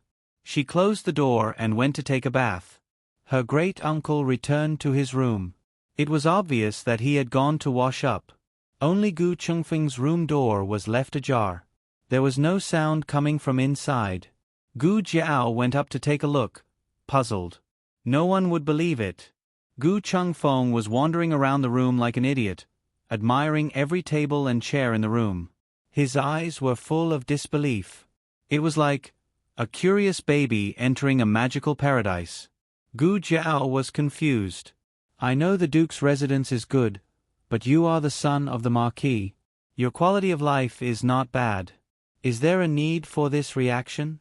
A normal person would not disturb Gu Chengfeng at this moment. But Gu Jiao was not a normal person. She was not a normal person at all. She pushed open the door with a crash. Gu Chengfeng was shocked by this sudden movement. He did not have time to retract the novelty and intoxication on his face before a layer of awkwardness floated up. That was a silly expression that Gu Jiao would not forget even after 10 years. What are you doing? Gu Chengfeng came back to his senses. He straightened his expression and asked Gu Jiao angrily. Gu Jiao strode into the room. She looked at the furnishings in the room and then looked at the embarrassed Gu Chengfeng. I should be the one asking you that. What are you doing? Gu Chengfeng's eyes flashed. I can't just look around? Gu Jiao hit the nail on the head. Not only are you looking, you are also touching. Gu Chengfeng choked and retorted fiercely, I'm not allowed to touch. Gu Jiao thought about it seriously. That's not it. Gu Chengfeng secretly sighed. Gu Jiao continued to ask, but why did you touch it? Do you have some weird fetish that no one knows about? Gu Chengfeng exploded. What do you mean by weird fetishes? What's wrong with touching it? Gu Jiao thought about it seriously and concluded, not really. Gu Chengfeng took the initiative and said, why aren't you going back? Was it good to stay in her brother's room in the middle of the night? Do you think you're really a man just because you're dressed as a man? Gu Jiao frowns and corrects him, don't be rude. Call me granduncle. Gu Chengfeng, you still haven't forgotten about becoming sworn brothers with my grandfather? I forgot all about it. Gu Chengfeng hurriedly pushed her out. All right, hurry back to your room. Aren't you going to the barracks in 2 days? If you don't rest well and go out looking listless, do you want others to laugh at you? After Gu Jiao left, Gu Chengfeng decisively closed the door and bolted it. Then, he came to the table, looked at the small ornaments on the table, and let out a long sigh. Why was it like this? Because he didn't expect it. In Zhao country, he had a home after all, and this feeling was not obvious. But after coming to Yan country, the loneliness of being in a foreign land was vividly displayed. When Gu Shaoshun and Gu Yan lived with everyone else, he could only lie in the unfamiliar Tianxiang pavilion. He also felt lonely, sad, and lonely. Later, when he went to the State Preceptor Hall, he replaced Xiao Hang to go to school at Kanglan Women's Academy. He could only hide in the dark. Even his elder brother could lie in his own intensive care unit, but he could only quietly sleep in a room that didn't belong to him. After leaving in the morning, he couldn't leave any trace of himself in the room. It was as if he had never been there. He was a shadow. Everyone's shadow, except for his own. He thought that this time, he would just hide in one of the rooms. But it turned out that was not the case. This room was for him, not for Kanglan Academy's Gu Jiao, not for Tianxiang Pavilion's Chong Jing, but for Gu Chengfeng. Suddenly, he had a sense of belonging that was seriously accepted, and no longer looked at this family as an outsider. As Gu Chengfeng thought about it, the rims of his eyes started to sting. Suddenly, Gu Jiao poked her small head in from outside the window. Gu Chengfeng. Gu Chengfeng's body shook, and he carelessly wiped his eyes. He didn't turn around, and very coldly asked with his back to the window, What are you doing? Gu Jiao threw something over. He caught it with his hand, and it was a medicine bottle. What is this? He asked. Gu Jiao said, medicine, apply it once in the morning and once in the morning, apply it thinly. Gu Chengfeng was puzzled. Why do I need to apply medicine? Gu Jiao said, the slave mark should have grown after so many days, and you can apply the medicine. If it hasn't fallen off in a month, you will have surgery. Gu Chengfeng's heart was fiercely rubbed again. So this girl remembers, she remembers everything. Damn it. Damn tears, it doesn't listen to me anymore, it wants to rebel. I can't stop it anymore. Gu Jiao left after giving him the medicine, but she quickly turned back and poked her head in to ask, but why did you touch it just now? Gu Chengfeng's tears beat the gong to retreat. Damn girl, is there no end to this? 2 days later, Gu Jiao rode the Black Wind King to the army camp. The Horse King was also brought along. It was almost 3 years old, and it was time for it to receive training. The other Black Wind cavalry started training when they were young, and it was considered late. However, its talent was strange, and it wasn't worse than other Black Wind cavalry that had been trained at the same age. You can't be too sure. Gu Jiao glanced at the Horse King that ran off to chase after Butterfly, and her expression was complicated. The Black Wind camp was generally divided into the vanguard, assault, and reserve camps. If one person and one horse were to be counted as a unit, the actual number of units that could participate in the battle was no more than 25,000. In reality, it was even less, because there was still the supply and reserve camps. However, the strength of the steel cavalry was astonishing, and it was the most invincible of all the soldiers. Under Shen Yuan Li's leadership, there was once a glorious record of 20,000 Shen Yuan steel cavalry trampling over 100,000 Jin soldiers. This was a cavalry that struck fear into the hearts of all countries. Gu Jiao was wearing her own black armor on the first day of her appointment, and she wore a cold and threatening helmet. She carried a red tasseled spear wrapped in cloth, looking valiant and formidable. The generals of the various camps had already gathered at the vanguard camp's training ground, waiting for the new commander of the Black Wind Cavalry. Gu Jiao looked at them from afar, and said, their military posture is not bad. Under the scorching sun, wearing heavy armor, everyone was sweating profusely, but no one moved. These were the soldiers trained by the Shen Yuan family. Even after 15 years, they still maintained their excellent and strict traditions and military discipline. The young soldiers were now in their prime, the young soldiers were now middle-aged, and the middle-aged soldiers were now in their twilight years. Their white hair and beards fluttered in the morning breeze, and the wrinkles at the corners of their eyes were old, but their posture was straight and their eyes were firm. In these years, there were people who retired, and new blood joined, but as long as this army was still there, the soul of Shen Yuan would never decay. There was a middle-aged man waiting outside the training ground. He was not wearing armor, and did not seem to know martial arts. When he saw Gu Jiao riding the Black Wind King over, he smiled and went up to greet her. The Black Wind King's aura was too strong, and when it raised its hooves, the middle-aged man was so scared that he took a few steps back. Gu Jiao patted the Black Wind King's neck lightly. All right, boss, enough is enough. The Black Wind King quieted down. As expected of a horse from the army, it even knew how to show off its strength. The middle-aged man wiped off his cold sweat and carefully went up again. He cupped his hands and bowed. This humble one greets Lady Xiao. This humble one's surname is Hu Yang, and I am the advisor of the Black Wind Camp. From today onwards, this humble one will be under your command. Advisor, secretary, that's fine too. Gu Jiao looked at the soldiers standing majestically under the morning light and asked, among those people, is there anyone who wants to find trouble with me? You'd better think carefully about how to answer. Hu Yang smiled awkwardly and looked back at the crowd. He tried to move closer to Gu Jiao, but the Black Wind King did not flip out. Only then did he move closer and whisper, General Zhang Hu, he is Han's trusted aide. You should be careful of him. Understood. Gu Jiao gestured for him to keep up, then urged her horse to move towards the soldiers. She stood in front of the crowd and bluntly said, Where is Zhang Hu? Zhang Hu, who was at the head of the first row, held a spear in one hand and a shield in the other. He arrogantly raised his chin and said, I am Zhang Hu. Gu Jiao made an O sound and rode on the back of the powerful Black Wind King. She calmly said, I heard that you want to find trouble with this marshal. Hu Yang, who was at the side, trembled. Why are you so direct? You should at least say a few words. Zhang Hu did not expect the other party to be so direct and could not help but be stunned.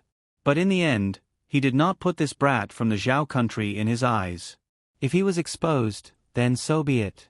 He was not afraid of him. He coldly snorted and said, So what if I am? Gu Jiao calmly said, Your courage is commendable. Zhang Hu ridiculed, You're just a brat. Do you know how to train soldiers? Gu Jiao faintly smiled. Isn't it enough that you know? Otherwise, why would I keep you? Are you keeping it for fun? You. Zhang Hu choked. He had never seen such a brazen and shameless person. This brat was openly admitting that he did not know how to train soldiers? But what he said at the end made so much sense. The marshal did not need to personally train soldiers. It was the duty of the generals. Damn it! Zhang Hu raised the spear in his hand and pointed it at Gu Jiao. He coldly said, If you have the ability, then don't use the Black Wind King. Fight with me. Gu Jiao found it funny and said, I can control the Black Wind King. Can you? Damn it! Zhang Hu choked on his own saliva again. He almost couldn't breathe properly. This brat did not play by the rules. Provocation was useless. Zhang Hu clenched his teeth and said, I heard that you relied on sucking up to the House of Duke and the other aristocratic families. In the last round of selection, Mu Qingchen helped you. Taoist Qingfeng also helped you. That was why you had the chance to be the first to arrive at the Fire Beacon camp. So, sucking up to others is also your ability. Gu Jiao did not defend himself. Instead, he asked, Do you think you can suck up to others for free? Zhang Hu scoffed, I don't care. Gu Jiao calmly said, On the battlefield, this move of mine is called subduing the enemy without fighting. It is the best strategy. You played tricks on 5th Master Han. That is called all is fair in war. You went around stealing bamboo tubes to collect information. That is called looking at the big picture. K.O. Zhang Hu failed to smear Ling Yun's name. Instead, he became Ling Yun's stepping stone. He was in a bad mood. However, there was still more to come. Gu Jiao sat on the horse and took out the Black Wind Camp badge from his waist. My name is Xiao Lulang. I am the new marshal of the Black Wind Cavalry. Now, I will announce a new transfer. Zhang Hu has committed a crime. According to the military regulations, he will be removed from the position of the Left General of the Vanguard Camp and will be replaced by Li Shen. Right Deputy General of the Reserve Camp, Tong Zhong, will be transferred to the Assault Camp. Zhao Dengfeng will be the Left Commander of the Vanguard Camp. Wanren Chong will be the Right Commander of the Vanguard Camp. A series of transfer orders were issued. Anyone with a discerning eye could see that the Han clan's power had been uprooted.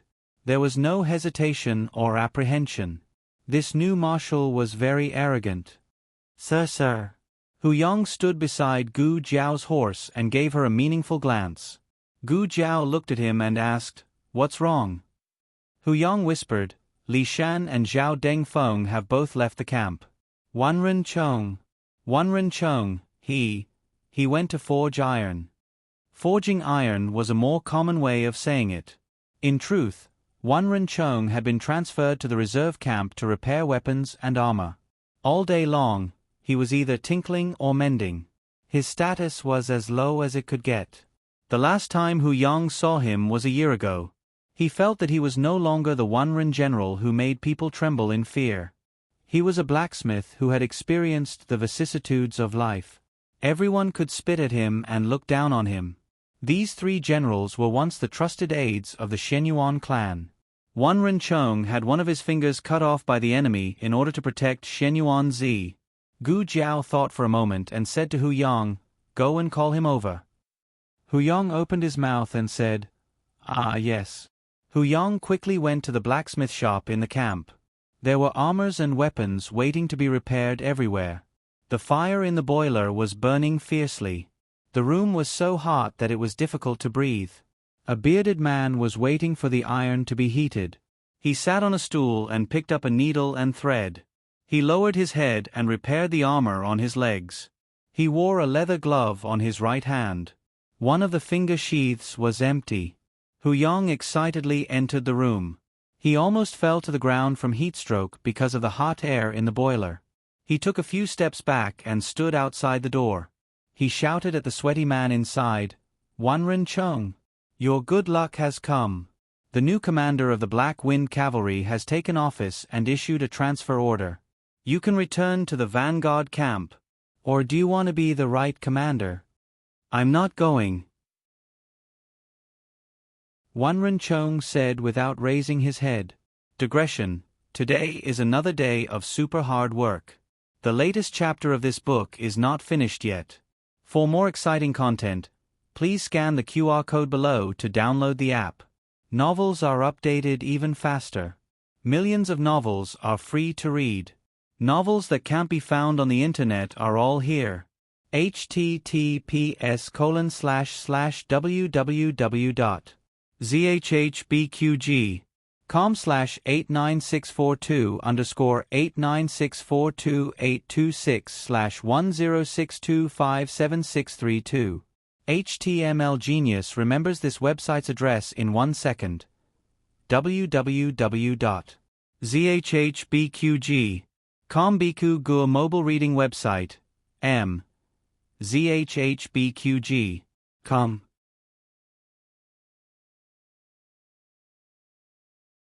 Chapter 796. The latest chapter of the book is not finished yet. For more interesting content, please scan the QR code below to download the app. Novels are updated faster. Millions of novels are free to read. Novels with inner content that can't be found online are available here. Hu Yang was puzzled. "No, you don't understand, do you? Erhan is gone. The Black Wind Camp is Master Zhao's territory now. Master Zhao appreciates you, so he promoted you on the first day he took office. Don't be so ungrateful." "I'm telling you," Wanren Chung said. "I said I won't go, so I won't go." "Hey, you." Hu Yang put his hands on his hips and was about to point at him when a soldier walked over boldly from behind. "Old Chung, is my armor fixed yet?" Wanren Chung didn't even lift his eyelids. He just pointed at the wall on the back left. "It's done. It's on the third shelf over there. Go get it yourself." The soldier pushed Hu Yang aside. Hu Yang was an advisor in name, but he didn't have much status in the camp. The generals of the Han family didn't need an advisor. They had their own aides. To put it bluntly, he was just a decoration, a soldier's salary. Hu Yang staggered and steadied himself by holding onto the wall. He glared at the soldier and gritted his teeth. "You little brat, don't you look where you're going?" The soldier took his armor and swaggered away without looking at Advisor Hu or Wanren Chung. Advisor Hu only stood in front of the iron shop for a little while, but he felt like he was about to be roasted by the high temperature. He looked at Wanren Chung, who was sitting next to the furnace. He couldn't understand how this guy could withstand the heat.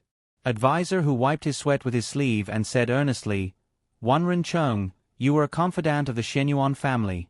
You should know that even if it wasn't the Han family, you wouldn't have a chance to be put in an important position in any other aristocratic family. You're just lucky to have met our Lord Xiao." Lord Xiao dared to risk offending all the aristocratic families and even His Majesty to promote an old subordinate of the Shenyuan family. "Don't tell me you're not moved at all?" Wanren Chung continued to repair the armor on his leg. "No." Advisor Hu, Mr. Hu was rejected by Wanren Chung. He turned around and complained about Wanren Chung in front of Gu Jiao. "That guy doesn't know how to appreciate favors." "I'll go take a look," Gu Jiao said. As the commander-in-chief, she had her own tent. Inside the tent were the commander-in-chief's guards, similar to the orderlies in his previous life. Gu Jiao asked him to bring the Black Wind King and the Horse King to the training ground. Then, she went to the blacksmith shop in the camp with Advisor Hu. Advisor Hu had intended to lead the way, but he was not as fast as Gu Jiao. "Milord. My lord. Ma." Teacher Hu watched as Gu Jiao made a right turn and walked towards the smithy. He scratched his head and said, "Sir, you know the way. Have you been here before?" "Ah, right, sir, came to the military camp for the selection." "No, the selection was in the front. This is the reserve camp." "Forget it, I don't care." When Gu Jiao saw Wan Chong was no longer repairing his armor. Instead, he was forging with a hammer. Gu Jiao's gaze fell on him. Due to the hot weather, his upper body was bare. His bronze skin was sweating profusely. Although he had not participated in the training of soldiers for many years, forging was still a physical activity. His muscles were very strong. Gu Jiao noticed that he was wearing a leather glove on his right hand. It was probably to cover his broken finger. Advisor Hu chased after them, sweating profusely. He bent over and supported himself with his hands on his thighs. He gasped for breath and said, Wanren, Chong.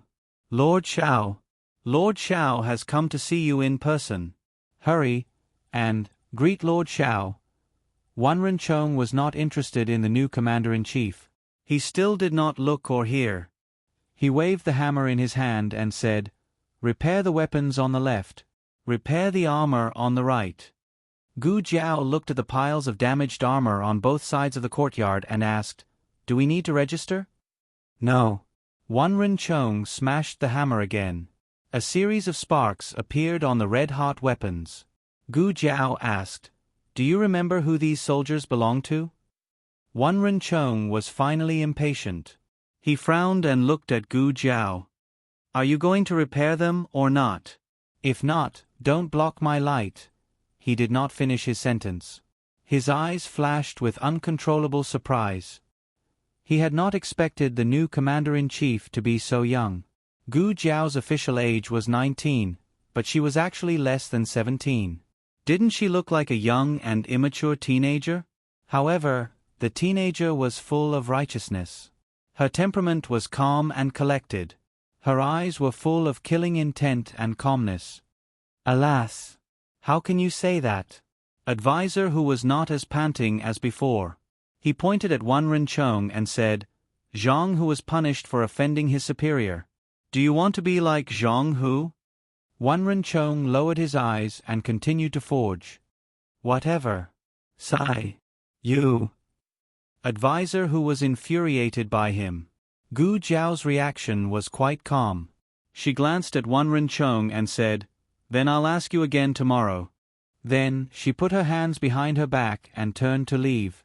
Wanren Chong looked at her straightened back and said lightly, "Don't waste your energy. It's the same no matter how many times you ask. I'm just a blacksmith." Gu Jiao did not reply, nor did she stop walking. She took Advisor Hu and left the place. Advisor Hu sighed. "Master, don't be angry. Wanren Chong has a bad temper. The Han family tried to rope him in, but he didn't know how to appreciate their kindness. Otherwise, how could he have been transferred to the reserve camp to be a blacksmith?" Gu Jiao nodded as if she had taken his advice. She asked again, "You said that Li Shan and Zhao Dengfeng were not in the camp. When did they leave? Where are they now?" Advisor Hu thought for a while and chose his words carefully. "They have been gone for 3 or 4 years. Li Shan left first, and Zhao Dengfeng left less than 2 months later. They used to be at odds with each other. As for where they are now, you go to the tent and rest for a while. I'll go to the training ground and ask around." "Okay." Gu Jiao went back to her tent. The tent was quite big. It was divided into 2 rooms by a screen. The outside was the meeting hall, and the inside was her bedroom. The luxurious furnishings in the tent had been moved away, but she could still see how luxurious the Han family was in the camp from the roof and the walls. The Shenyuan family had always been frugal. Although there were many fields and shops under their name, the money they earned was basically used to supplement the military camp. Sitting in the spacious tent, Gu Jiao felt an inexplicable sense of a familiar mission in her heart. Did I get used to Jing Inin's identity so quickly? Master, I've got it. Advisor Hu panted as he walked into the tent. He bowed respectfully and said, Li Shen. Li Shen and Zhao Dengfeng are in a town outside the city of Sheng. Gu Jiao asked, how far? Advisor Hu wiped the sweat from his forehead and answered, it's not too far. If we take the shortcut, we can get there in about 2 hours. It was her first day on the job. She was not familiar with the work, so it was not a big deal. Gu Jiao said, come with me. Were they really so swift and decisive? Advisor Hu was stunned for a while before he reacted. Yes, I'll go prepare the carriage. Gu Jiao stood up, grabbed the red-tasseled spear on the shelf and carried it on her back. No need. Ride the horse. But She did not know how to ride a horse. The Horse King continued to stay in the camp for training. Gu Jiao rode on the Black Wind King while Advisor Hu rode on a Black Wind horse. Together with Gu Jiao, they went to Mount Qiu Shan where they were. Mount Qiu Shan was in a completely different direction from Tianqiong Academy. Gu Jiao had never been to the north of the city. She felt that it was not as lively as the south, but it was not desolate either. There was a cargo port in Mount Qiu Shan. Li Shan worked there as a coolie. There were people coming and going at the port. There were customers rushing to get on and off the ship, as well as able-bodied men working hard to move goods. Li Shan was very strong.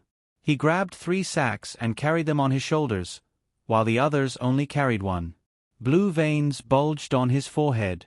Large beads of sweat dripped down like a waterfall onto the bluestone floor that was distorted by the scorching sun.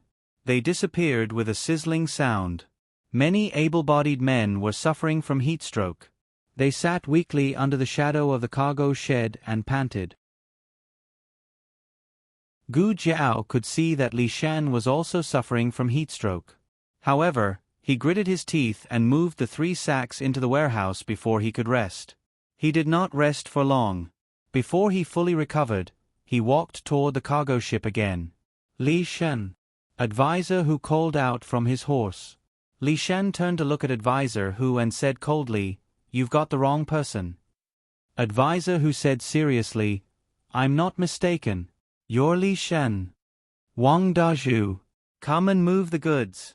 A boatman on the cargo ship shouted at him. "I'm coming." He jogged over, sweating profusely.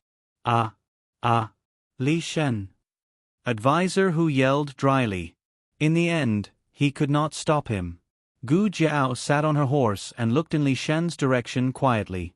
What was his situation back then? Advisor Hu said, "Sir, are you asking why he left the army? I heard that something happened to his family. His younger brother is gone, and his sister-in-law remarried with their child. He only has an old mother. He left the army to take care of his mother. But I don't understand why he even changed his name." "Where's Zhao Dengfeng?" Gu Jiao asked. Advisor Hu hurriedly said, "He's in a restaurant 3 miles away. His situation is better. He opened his own restaurant, and I heard that business is good." As he spoke, he looked around and carefully said to Gu Jiao, "At that time, there were rumors that Zhao Dengfeng had already joined the Han family and had been secretly selling information to the Han family. He also had a hand in the Shenyuan family's defeat. Everyone did not believe it before. After all, he was Shenyuan Cheng's most valued lieutenant. But you see, sir, Zhao Dengfeng and Li Shan both left the army around the same time. Li Shan became a coolie at the docks, while Zhao Dengfeng got a windfall and opened a restaurant. Sir, please take a good look at it." Gu Jiao said, "So it was the Han family who gave him the money?" Advisor Hu said in admiration, "Sir, you're wise. Let's go take a look." Gu Jiao said, "The latest chapter of the book is not finished yet. For more exciting content, please scan the QR code below to download the app. Novels are updated at a faster rate. Millions of novels are free to read. Novels with content that can't be found online are all available here. https://www.zhbqg.com/89642_82642402230. HTML Genius memorized this website's address in 1 second. www.zhbqg.com Biku Gu mobile reading website, m. zhbqg.com.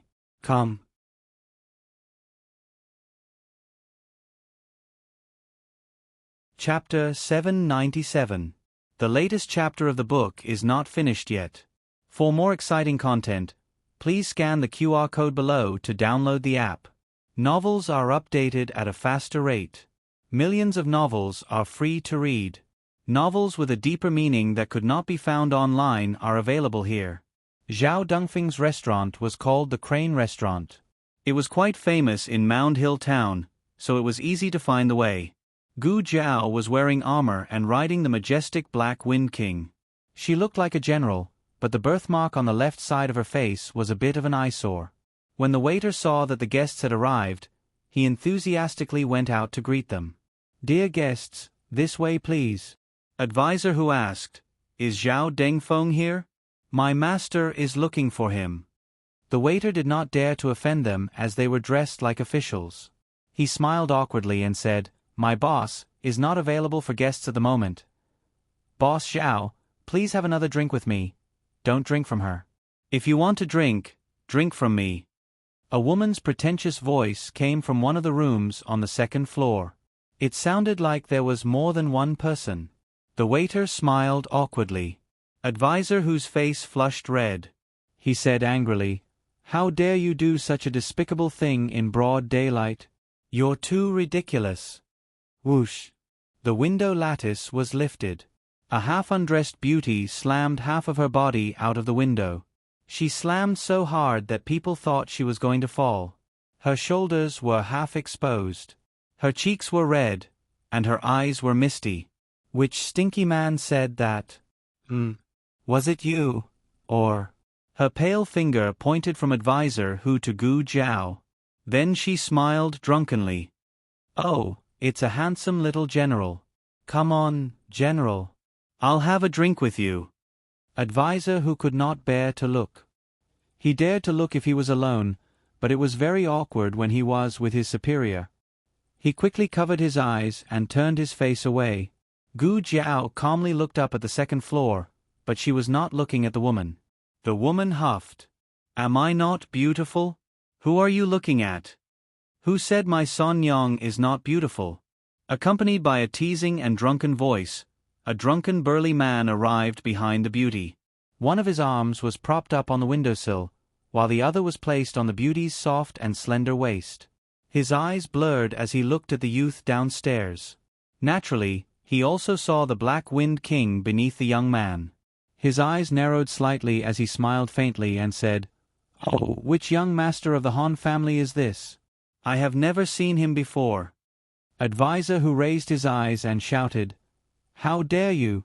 This was the new Commander Shao of the Black Wind Battalion, the adopted son of Dukan. Oh. He seemed a little surprised. The Black Wind Cavalry has changed hands again. The Han family is really useless. Zhao Dengfeng. Gu Jiao looked at him calmly. "Are you willing to return to the Black Wind camp?" Zhao Dengfeng chuckled and said, "I'm eating and drinking here, living a carefree and happy life. Why would I go back to the Black Wind camp? It's hard and tiring, and we might have to go to war at any time. It's like playing with your life." Gu Jiao was not angry, nor was she disappointed. She just stared at him without blinking. Her eyes were pure and clear, and they were filled with unyielding determination. Zhao Dongfeng's eyes stung. He stopped smiling and said coldly, "If you are here to eat, this meal is on me. If you have other ideas, I advise you to leave. I, Zhao Dengfeng, do not want to have anything to do with the Black Wind camp in this lifetime." With that, he closed the window with a bang. You almost clipped me. A beauty complained from the second floor. Many commoners had gathered to watch. Even the guests upstairs and downstairs looked at Gu Jiao strangely. Advisor who coughed lightly and said, "Milord, let's go back first." Gu Jiao nodded. "Boss, let's go." The Black Wind King turned around and galloped towards the north gate. Advisor who urged his horse to catch up. "Milord, you had a bad start today. Being rejected 3 times in one day was too miserable." "It's fine," said Gu Jiao. Advisor who was stunned. The youth's expression was calm. There was no frustration, no disappointment, nor was he trying to be brave. Advisor who suddenly realized that the youth beside him was as calm as still water. He was so young, but his heart was so strong. Advisor who had seen countless people, but there were only a few who could reach the youth's level, let alone one who was so young. Advisor who asked, "Milord, did you expect the 3 of them to reject you?" "No," said Gu Jiao. "That means you're not an ordinary person who can endure silently." Advisor who wanted to say something, but Gu Jiao suddenly pulled on the reins and stopped the horse. Advisor who had no choice but to stop as well. He asked in confusion, "Milord, what happened?" Gu Jiao turned to look at the black figure in the tea shed behind her. "You go back first. I won't be returning to the camp today." "Yes." Although Advisor who was puzzled, this was his first day in contact with a new commander-in-chief. He didn't dare to disobey the new commander-in-chief's orders. Advisor who urged his horse back to the inner city. Gu Jiao rode the Black Wind King to the tea shed. She asked the Black Wind King to stay outside the tea shed. She found a table and sat down. "A bowl of herbal tea and 2 steamed buns," she said to the owner. "Yes, sir." The owner of the tea shed filled a large bowl with 2 steamed buns and a bowl of herbal tea for Gu Jiao. This place was close to the relay station and the yamen, so officers often came and went. The owner of the tea shed had never been to the inner city, so he did not recognize the Black Wind Cavalry. He only thought that Gu Jiao was an officer from the yamen. Gu Jiao picked up the teacup and took a sip in silence. She looked like she was drinking tea, but she was actually observing a man wearing a cloak and a hood. From her angle, she could only see the man's cloak and hood. But when she entered the tea shed, she saw the man's face under the hood. He was wearing a golden half-face mask, revealing a white chin. The man had an unusual aura. Gu Jiao almost immediately concluded that he was a man of sacrifice. Gu Jiao also noticed that the man wore a black jade ring on his left thumb. The man drank a bowl of tea, left 5 knife coins, grabbed the long sword on the table, and left the tea shed. Not long after he left, Gu Jiao also paid for the tea and steamed buns. Then she rode the Black Wind King and left. The Black Wind King had a keen sense of smell and had been specially trained. It was as good as a horse when it came to tracking people. However, the man was a master. Gu Jiao did not follow him too closely to avoid being discovered. But not long after entering the northern inner city gate, the man's aura suddenly disappeared. The Black Wind King sniffed hard, but could not find which way the man went. "What's going on? Did he disappear into thin air? Or?" Gu Jiao muttered. Suddenly, she realized something and pulled out the red tasseled spear on her back. A tall figure descended from the sky and kicked her red tasseled spear. She flipped down from the horse with her spear. The tip of the spear touched the ground. She used the momentum to flip and stabilize herself. Only then did she not fall to the ground in a sorry state. She held the red tasseled spear and looked coldly at the man in the black robe who landed on the opposite side of the street. This fork in the road was very remote. Other than 2 people and a horse, there was no one else. The man's robe fluttered. The hot summer wind suddenly had a hair-raising chill. "Black Wind King?" The man in the black robe looked at the horse beside Gu Jiao. His thin lips under the mask opened slightly. "You are that Xiao Lulang?" "I am." Gu Jiao looked at him fearlessly. "If I knew that you would recognize me, I would have greeted you at the tea shed, Lord and Hun." "That's right." This man was the #1 master under Imperial concubine Han, and Hun. You actually know me. It seems that the guy from the State Preceptor Hall has revealed a lot of information about me to you. The man in the black robe slowly walked towards Gu Jiao. His steps were very slow, but each step carried a terrifying murderous aura. I didn't come out of the city today for you. But since you sent yourself to me, I have no choice but to take your life. Gu Jiao said, That's not up to you. The man in the black robe smiled faintly. You're young, but you talk big. Gu Jiao said indifferently, Aren't you also ugly? Dream on. You have a sharp tongue. The man in the black robe smiled and suddenly attacked Gu Jiao. Gu Jiao felt a huge amount of internal energy pressing down on her body. Before she could break free from this internal energy, the other party's figure flashed in front of her in the blink of an eye and struck her chest with a palm. Gu Jiao blocked it with her red tasseled spear, but she was still sent flying by the man's palm. The Black Wind King rushed to catch her, but the man in the black robe didn't give Gu Jiao a chance to land safely. He flew over and slapped Gu Jiao into the air. Then, he jumped up again and stomped on Gu Jiao's abdomen.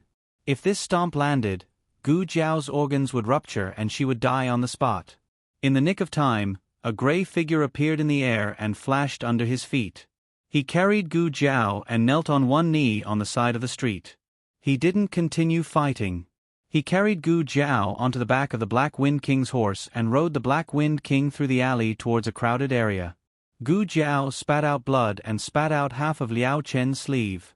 Liao Chen held her with one hand and held the reins tightly with the other. They ran for 3 whole streets before the Black Wind King stopped. The latest chapter of this book is not finished yet. For more exciting content, please scan the QR code below to download the app. Novels are updated faster and more complete. Millions of novels are free to read. Novels with content that can't be found online are all available here. https://www.zhbqg.com/89642_8964282623992. HTML Genius memorized this site's address in 1 second. www.zhbqg.com Biku Gu mobile reading website, zhbqg.com.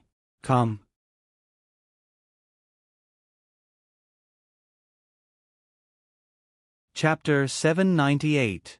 The latest chapter of this book is not finished yet. For more exciting content, please scan the QR code below to download the app. Novels are updated even faster. Millions of novels are free to read. Novels that can't be found online are all available here. There was no one around, so Liao Chen jumped off the horse. Without Liao Chen's support, Gu Jiao lay weakly on the horse's back. She had vomited all the blood she should have vomited.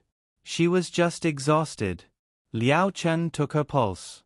Although he wasn't a doctor, he was very sensitive to the flow of energy as a martial artist. You're fine. Liao Chen was surprised.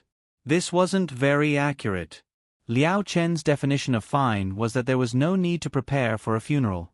But Liao Chen was still very surprised. Was this girl so resilient? After taking 2 hits from an Hun, she only spat out some blood. I'm that strong, humph. Gu Jiao lay on Black Wind King's back and said weakly.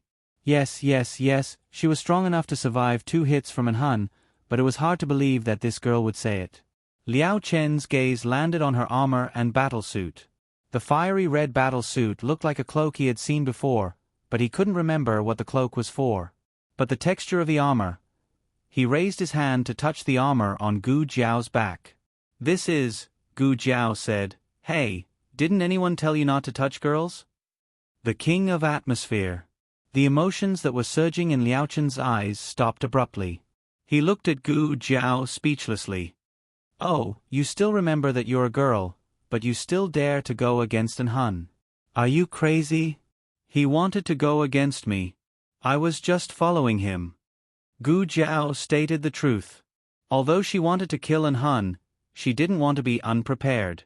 Actually, she and Black Wind King were already very cautious, but Hun's vigilance was clearly higher than expected. Speaking of which, she was lucky to have this armor.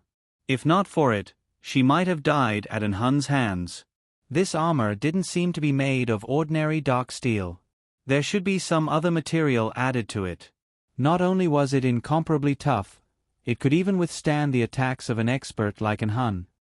I'm already vomiting blood, but it's not damaged at all, Gu Jiao said as he touched his armor.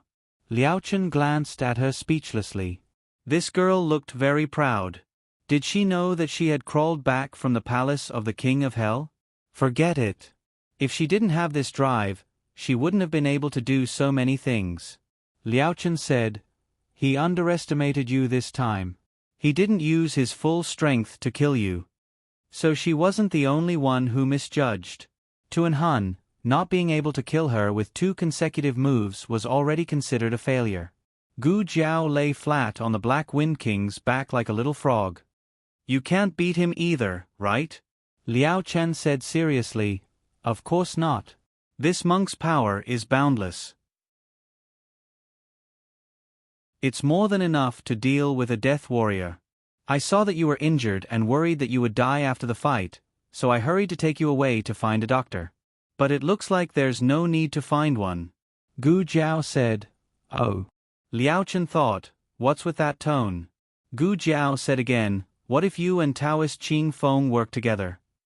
Liao Chen said, "He won't be willing to work with me. He'll only work with Hun to kill me first." Gu Jiao pondered for a moment. "I've been curious about something for a long time. What did you do to Taoist Qing Feng? Did you steal his wife or dig up his ancestral grave? Why does he want to kill you so badly?" Liao Chen took off his wineskin, pulled out the cork, and took a sip. "Children shouldn't ask about adults' business." "Oh, adults' business." Gu Jiao lay on her stomach. Her cheeks were pressed into a lump of meat, but she still pretended to raise her eyebrows. It was hard to look at her. Liao Chen took another sip. After a long silence, he looked at the moon and said, "It's not that I can't beat Hun, I just can't kill him." There was only one person in the world who could kill Hun. That person was Shi Tian. Unfortunately, Shi Tian went missing during a mission. There was no news of him after that. Most likely, he was already dead.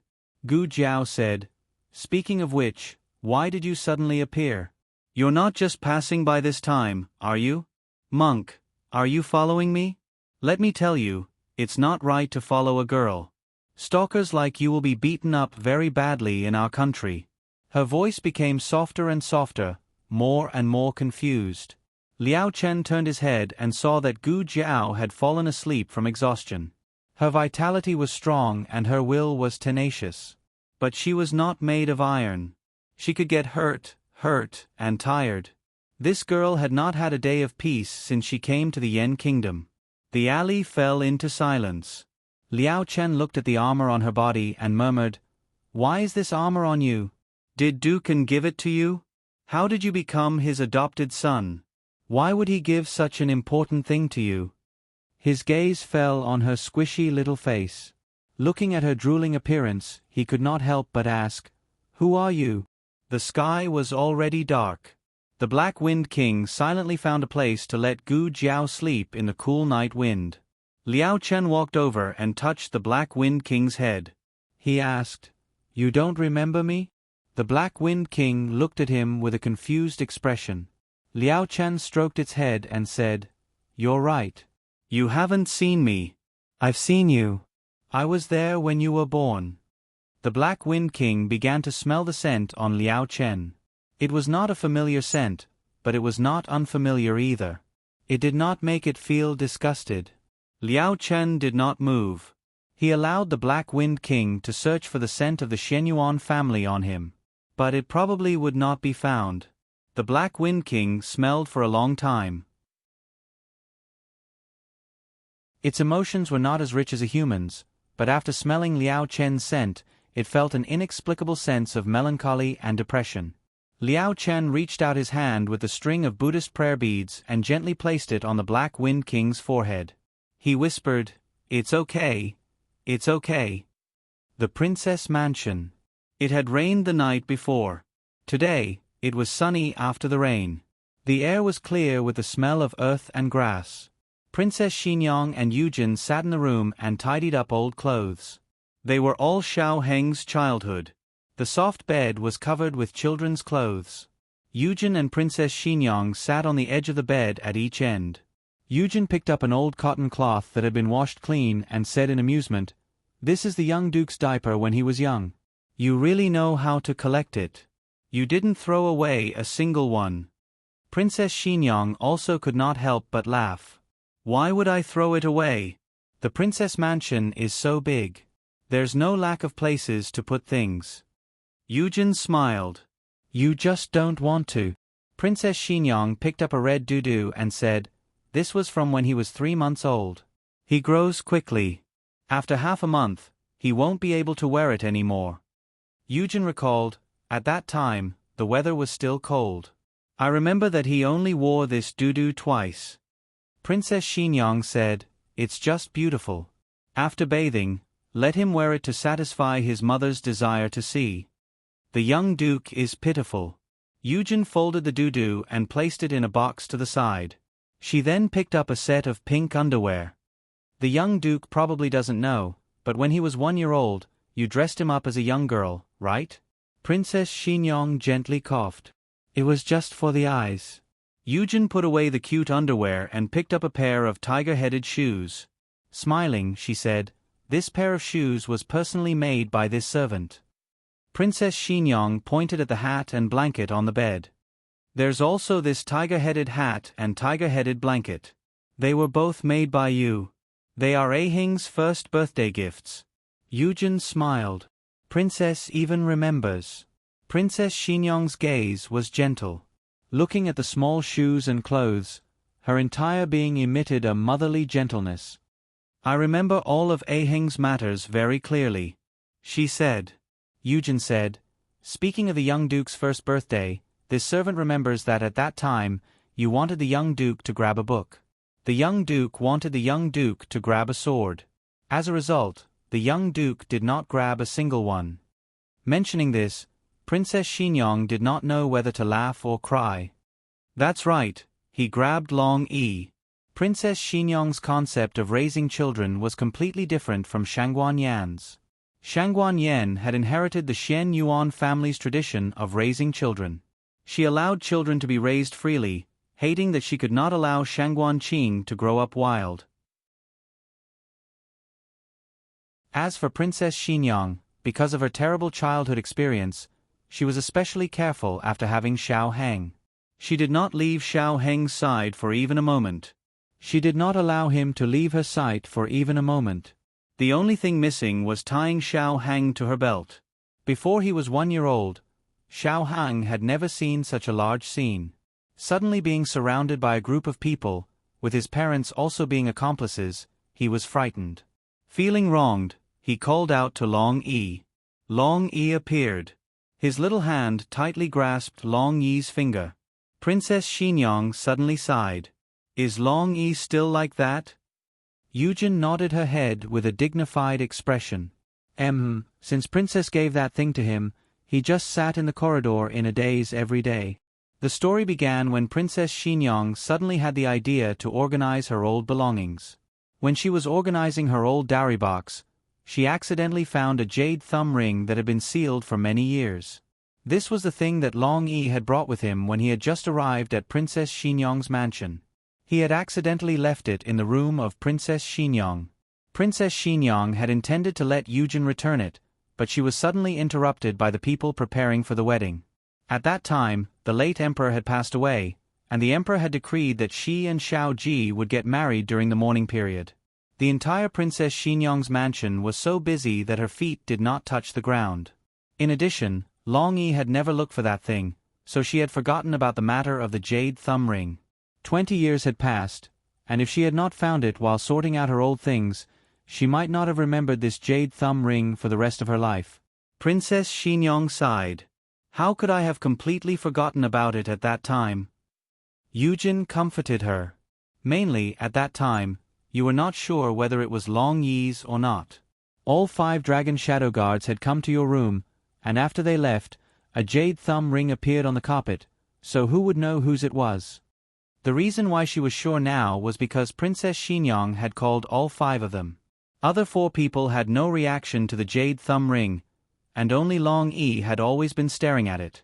At this moment, Long Yi was sitting cross-legged in the corridor. The weather was so hot, and seeing that he liked to sit there, Princess Xinyang spread out a mat for him. Long Yi sat there for a whole day. When Long Yi had just arrived at Princess Xinyang's mansion, Princess Xinyang was unable to distinguish between him and dragon shadow guards. But now, carefully thinking about it, other than her insufficient understanding of dragon shadow guards, there was another important reason. That was, Long Yi was indeed a death soldier.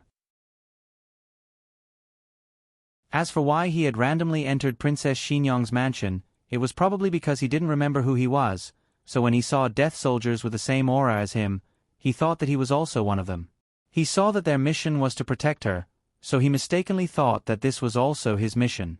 Perhaps, it was time for Long Yi to find his true identity, as well as to complete his true mission. Gu Jiao directly slept for 2 hours, and when she opened her eyes, Liaochen was already gone.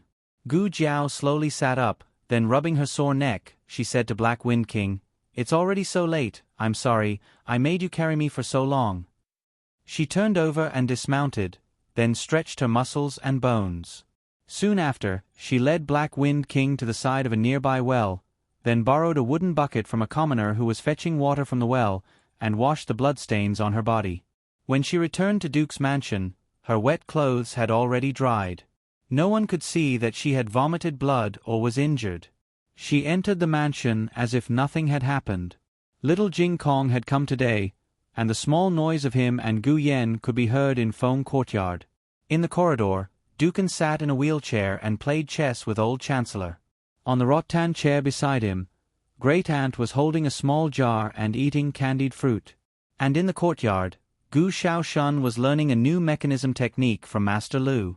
Master Nan was still obsessed with making poisons, and Gu Changfeng was dragged to be the referee for little Jing Kong and Gu Yen, making the 2 loudspeakers quarrel with each other.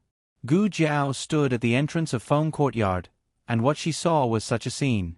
Everyone seemed to be doing their own thing, but in fact, they were all waiting for her. Everyone just didn't say anything. Each of them was protecting her in their own way. Gu Jiao's pain and tiredness seemed to disappear in an instant.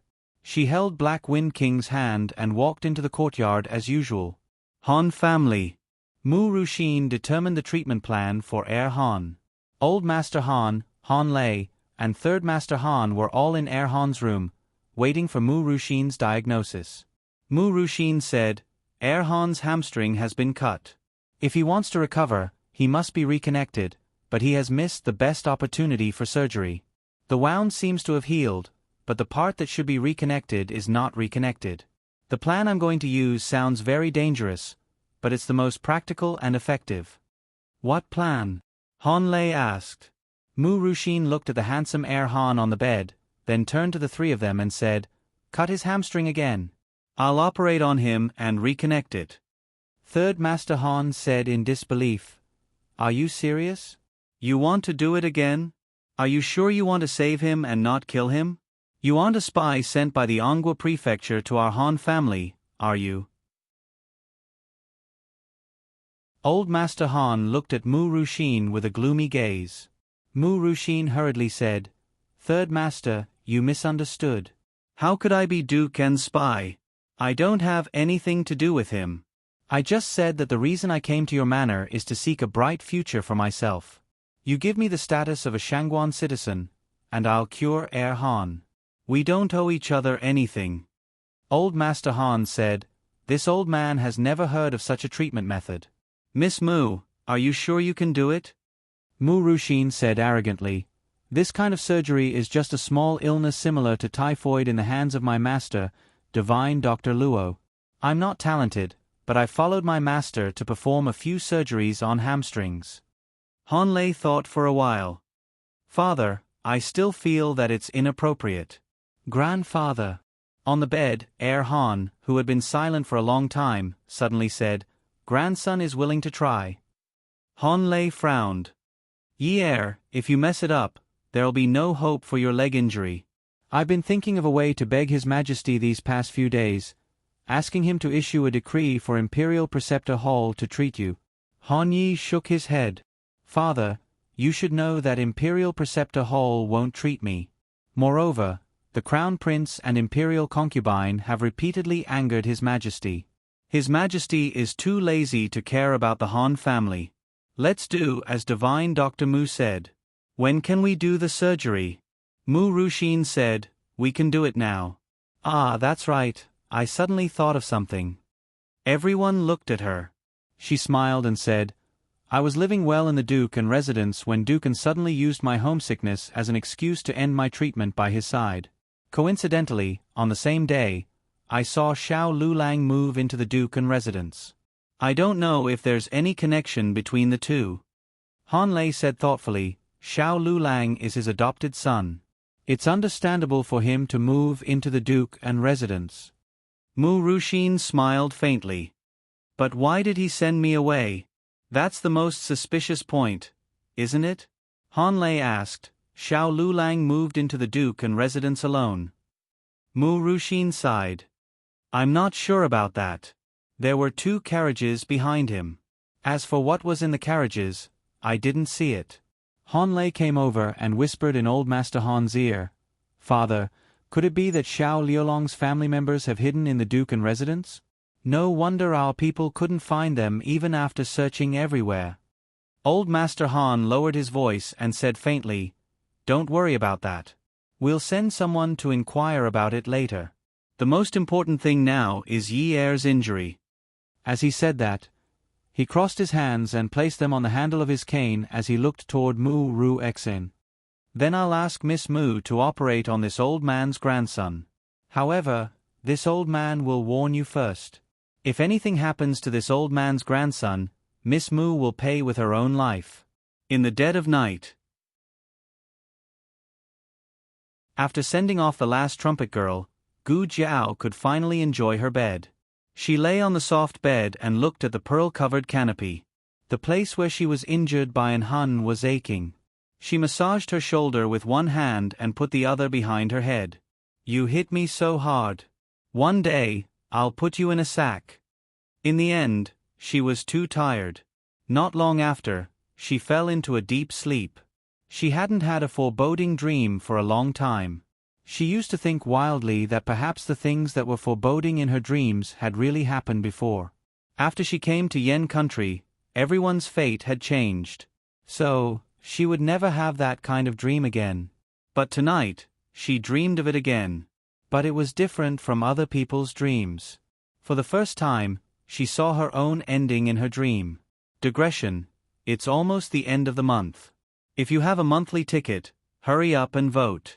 The latest chapter of this book isn't finished yet. For more exciting content, please scan the QR code below to download the app. Novels are updated faster. Millions of novels are free to read. Novels with content that can't be found on the internet are all available here. https://www.zhhbqg.com/89642 com/896428226/1062200014.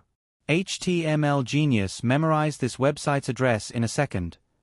www.zhhbqg.com Biku Gu mobile reading website, zhhbqg.com.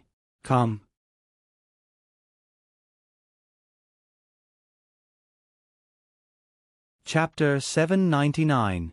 Please scan the QR code below to download the app for more exciting content. The novel will be updated at a faster rate. Millions of novels will be read for free. You can find all the novels that you can't find on the internet. When Gu Jiao woke up, there was still blood in her eyes that had not faded. The bloody mist in the dream seemed to have spread to the room. Even the white pearls on the curtains had turned into blood-red agates. The suffocating and nauseating smell of blood filled her nostrils. Broken corpses were lying on the beams. Drip, drip. Drops of thick blood dripped on her expressionless cheeks. Jiao Jiao. Jiao Jiao. Someone seemed to be calling her. Jiao Jiao. Jiao Jiao. Little Jing Kong climbed onto the bed and shook her shoulders. Jiao Jiao, why are you ignoring me? The blood-dripping corpse was blocked by a tender little face, and everything in the dream came to an abrupt end. Gu Jiao blinked and completely woke up from the nightmare. She looked at little Jing Kong, who was looking at her worriedly with his eyes wide open. She answered calmly with a hoarse voice, Jing Kong. Little Jing Kong took a deep breath. I was just worried about you. Gu Jiao lay flat on the soft bed. She raised her hand and hugged the little guy. I'm fine. Little Jing Kong suddenly got a loving hug and was very shy. Her little hands covered her reddened little face, and her little feet swayed as she had nowhere to put them. Jiao Jiao really likes me the most. Jiao Jiao. Jiao Jiao, you're hugging me a little too tightly. He was almost out of breath. Little fool, why did you come? Why did you come to collect my corpse even though you knew it was a trap? Jiao Jiao. Let's go home. I'll take you home. The young man's blood-soaked body tightly protected her in his embrace, just like how she had hugged him when he was young. His eyes were red from killing, and his back and legs were filled with arrows that glittered with cold light. His hot blood stained her path to the yellow springs. He put her on the bamboo raft to return home, but he himself fell down by the river that was engulfed in the flames of war. Great Yan's youngest god of war had fallen. After breakfast, Gu Jiao went to the Black Wind camp as usual.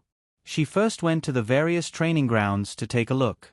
All the generals were seriously training their soldiers, and the Black Wind cavalry were also accepting their mission without complaint. Little Shi did not stop messing around even after defeating more than a dozen horse trainers. It was so energetic that even 10,000 horses despised it. Even the explosive training that horses were most afraid of was quickly addicted to it. The well-behaved horses were thrown into chaos by it, and the training ground became a scene of a large-scale car accident. In the end, it was the Black Wind King who suppressed Little Shi with force. Only then did Little Shi obediently go back to training. However, it seemed to be obedient. When it brushed past a Black Wind cavalry, it raised its hooves and kicked the horse's butt. The horse was speechless. How could it be so despicable? The price for its despicable behavior was that Little Shi was taught a lesson by the Black Wind King. In the end, it could only limp to the training ground. It was very miserable. Milord. Milord. Teacher Hu ran over energetically. He had learned his lesson today, and he had a feather fan in his hand. He fanned Gu Jiao with a smile and said, Why are you here so early? The sun just rose not long ago. I'm here to take a look. Gu Jiao said. Teacher Hu smiled and said, When you issued the transfer order yesterday, it was like a thunderbolt that corrected the Black Wind camp's bad habits. The generals that you promoted are all in awe of you, so how could they not train their soldiers seriously? You don't have to worry about it. Some of the generals that she promoted were old subordinates of the Shenyuan family, and some were new blood that joined later. They trained their soldiers seriously not because they respected her, but because the Black Wind camp's military discipline and traditions were like that. They were strict with themselves, and they were strict with their subordinates. Now that she had a title, it wasn't that they really respected her, but that it was their duty to obey her orders. Teacher Hu saw that Gu Jiao's expression didn't change at all, so he couldn't help but wonder if he didn't flatter her in the right place. He said with a smile, It's so hot today. Milord, you should go rest in the tent. Gu Jiao put her hands behind her back and said, I'm going to find Wan Rinchong. After saying that, she turned around and went to the reserve camp. Teacher Hu couldn't stop her even if he wanted to. Ah, milord. Milord. Oh, I need you to do something for me, Gu Jiao said before going to Wan Rinchong. The weapons and armors that were piled up like a mountain in the courtyard when she left yesterday were nowhere to be seen today. It seemed that Wan Rinchong had repaired them overnight. He was a very efficient person. Wan Rinchong was sitting in the room, repairing the armors that were delivered that morning. Gu Jiao walked over. Wan Renchong looked up at her. Gu Jiao glanced at the shadow on the ground and said, "I didn't block the light." Wan Renchong continued to repair the armors. "Do you need help?" Gu Jiao asked. "I used to be a doctor, and suturing is my specialty." Wan Renchong frowned. It seemed that he was a little impatient with this young man, but he didn't know how to drive him away. He had no choice but to say indifferently, "No need." Gu Jiao sat down on the threshold, resting her elbows on her knees and supporting her head with one hand. She looked at him and said, "I went to see Li Shan and Zhao Dengfeng yesterday." "What do you want to do?" Wan Renchong frowned. "I want to win over the old subordinates of the Shenyuan family," Gu Jiao said without hiding anything. The Black Wind camp that had been ruled by the Han family for more than 10 years was not weak, but the Han family had dismissed too many excellent soldiers. Many of the old subordinates of the Shenyuan family had left one after another. Wan Renchong, Li Shan, Zhao Dengfeng, and Shi Zhongkue, who had died in the battle, were the 4 fierce generals of the Black Wind camp. Some people called them the 4 kings in private. Now, only Wan Renchong was left, and he had become a blacksmith. If Gu Jiao wanted to restore the morale of the Black Wind camp, she had to gather the old subordinates of the Shenyuan family. "There is no Shenyuan family anymore," Wan Renchong said calmly. Gu Jiao said, "I ask you every day, do you want to go back to the vanguard camp? If you don't, I will come back tomorrow." Wan Renchong said indifferently, "How many times do I have to tell you before you understand? Even if you ask me for 1 year, 2 years, or 5 years, I won't agree." Gu Jiao raised her eyebrows. "You mean you will stay in the Black Wind camp for 1 year, 2 years, 5 years, and never leave?" Wan Renchong stood up and went to boil the boiler. "You should go." Gu Jiao stood up and dusted her clothes. "See you tomorrow." Wan Renchong pulled the bellows and did not look back. Gu Jiao went around the camp again before returning to her tent. Teacher Hu also came back. "Is it done?" Gu Jiao asked. "It's done." Teacher Hu had been in the camp for so many years, but this was the first time he was entrusted with an important task. He really showed his sincerity and efficiency. Gu Jiao weighed the money bag that Teacher Hu handed to her. She did not count it and just put it on her waist. Teacher Hu was overjoyed. Darren trusted him. He, Hu Yang, finally had a chance to stand out. Darren, how was your talk with Wan Renchong? Did he agree to go back to the vanguard camp?" he asked with concern. "Not yet," Gu Jiao said. Teacher Hu's face darkened. "Why is he so uncooperative?" Gu Jiao stood up and walked out. Teacher Hu was surprised. "Darren, you just came back. Where are you going?" Gu Jiao said, "I'm going to find Li Shan and Zhao Dengfeng." Teacher Hu thought of the experience of almost vomiting yesterday. He swallowed and asked, "Then, should I go with you?" Gu Jiao said lightly, "Come if you want." "I don't want to come, but if you say so, how can I not come?" Today, she went to see Zhao Dengfeng first. She had deliberately mentioned the 2 of them in front of Wan Renchong to see his reaction.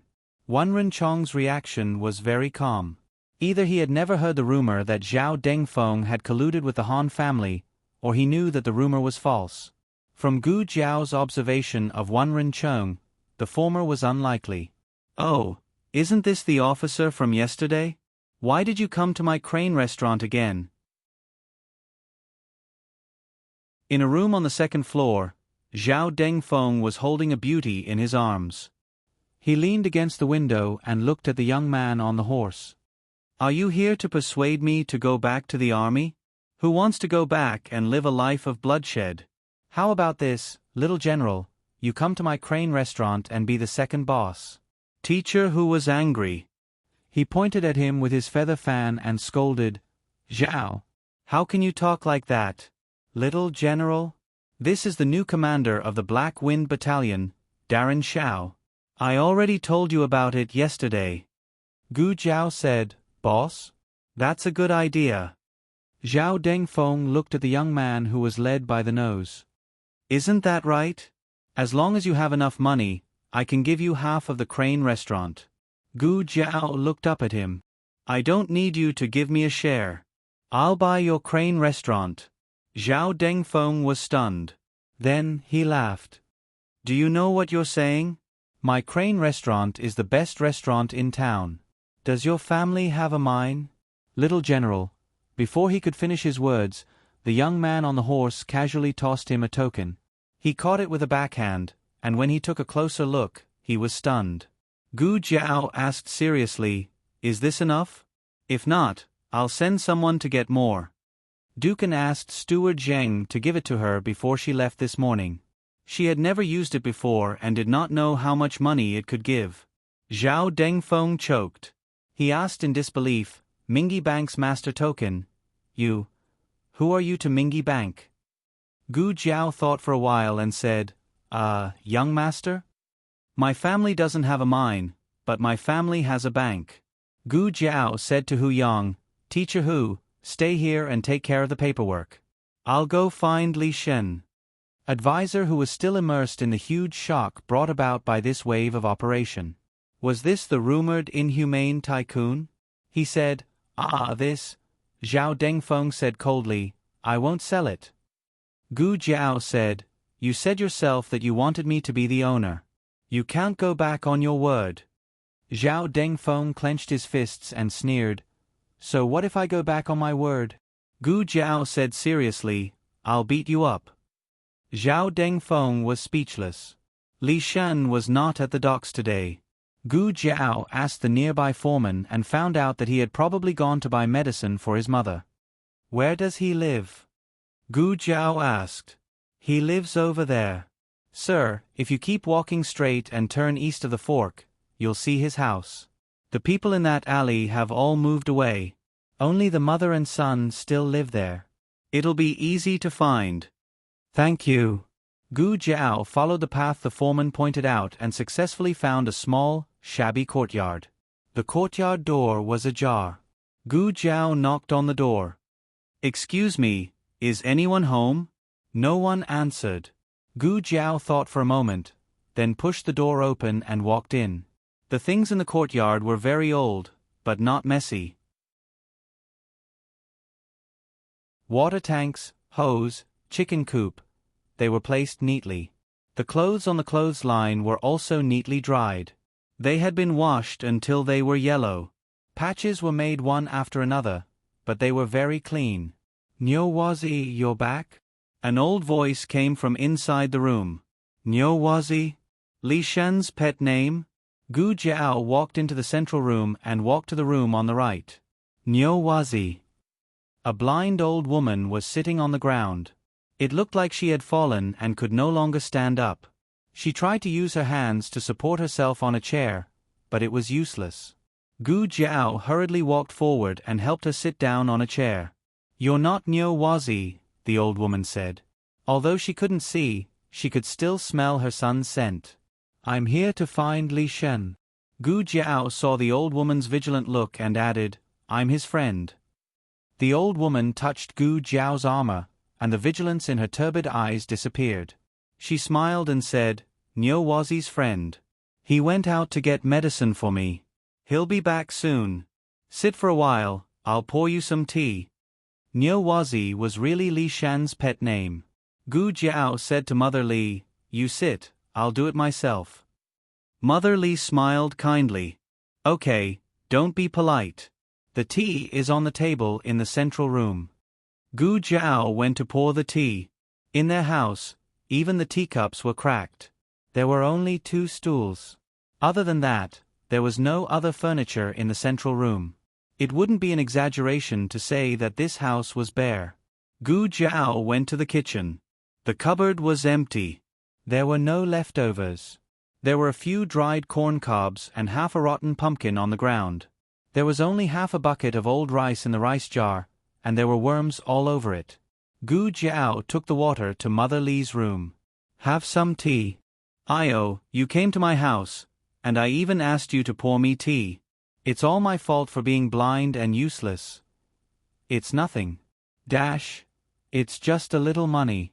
It's only enough for 3 sets of medicine.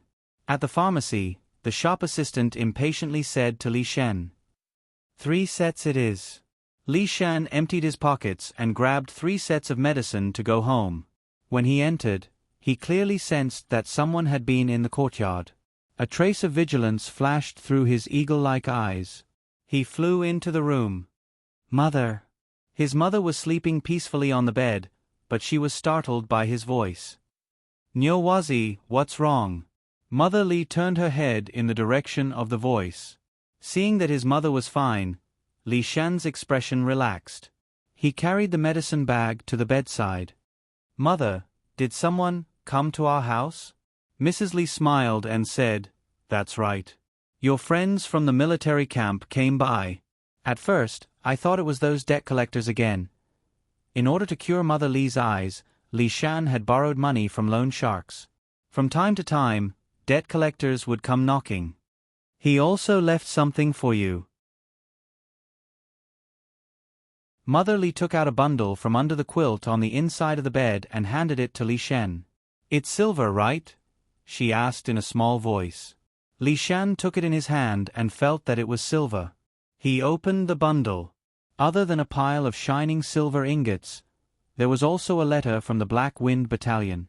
The letter explained the origin of the silver. It was his retirement pay. When the Han family was in power, someone pocketed 90% of his retirement pay. This was the retirement pay he deserved, as well as the interest that should have been paid to him over the years. The latest chapter of this book is not finished yet. For more exciting content, please scan the QR code below to download the app. Novels are updated faster and more complete. Millions of novels are free to read. Novels that can't be found online are all here. https://www.zhbqg.com/89642_826/1062007767. HTML Genius memorized this website's address in 1 second. www.zhbqg.com Biku Gu mobile reading website, m. zhbqg.com.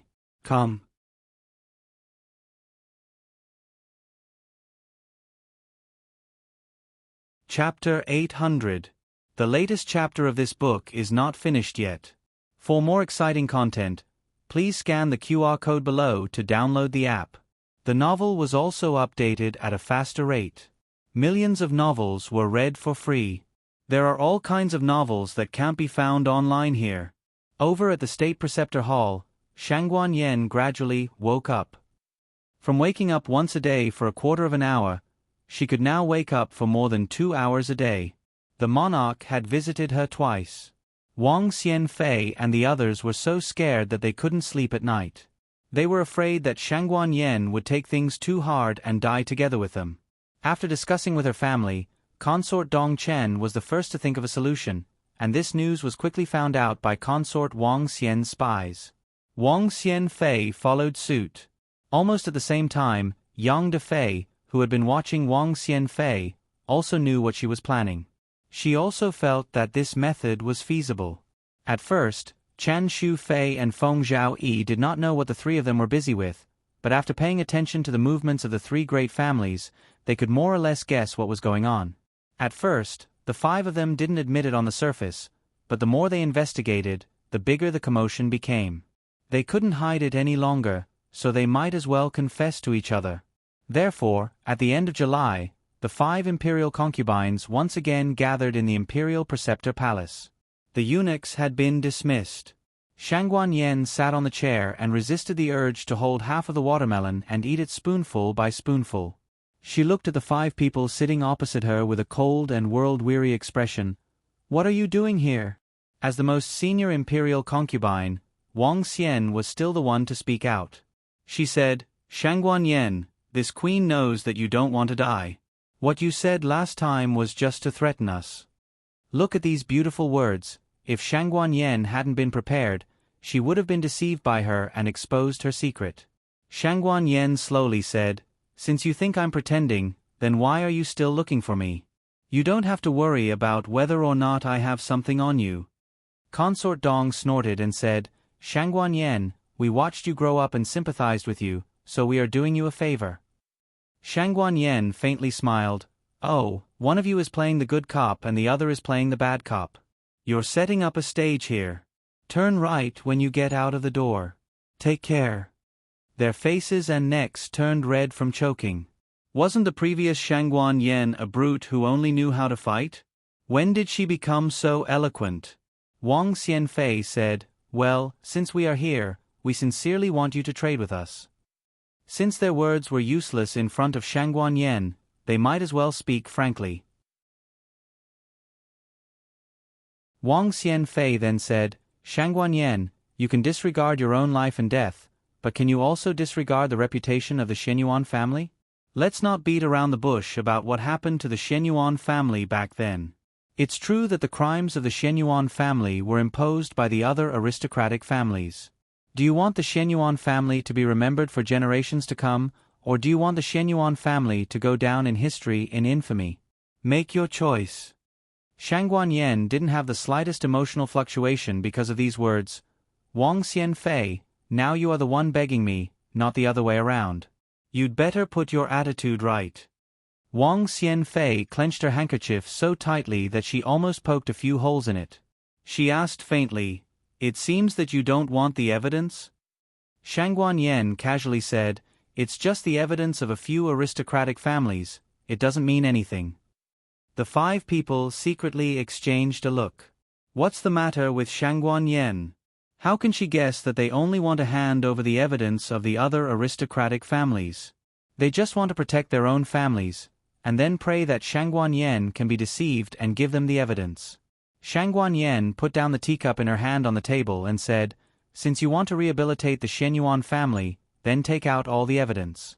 There are more than 30 crimes of the Shenyuan family, not one less. Don't challenge my patience, and don't think that you can bargain with me. Maybe tomorrow, I will want more than this. You. Chen Shufei stomped her feet in anger.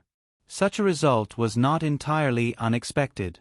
At that time, the worst-case scenario was that Shangguan Yen would ask them to gather all the evidence. Wang Xianfei suppressed her anger and said sternly, We can give you the evidence of our crimes, but you must also give us the written evidence of our crimes. That kind of thing is useless. I can give it to you at any time. 3 hours later, Xiao Hang and the old chancellor checked all the accounts, letters, and other evidence and determined that it was true. The two sides finished the transaction.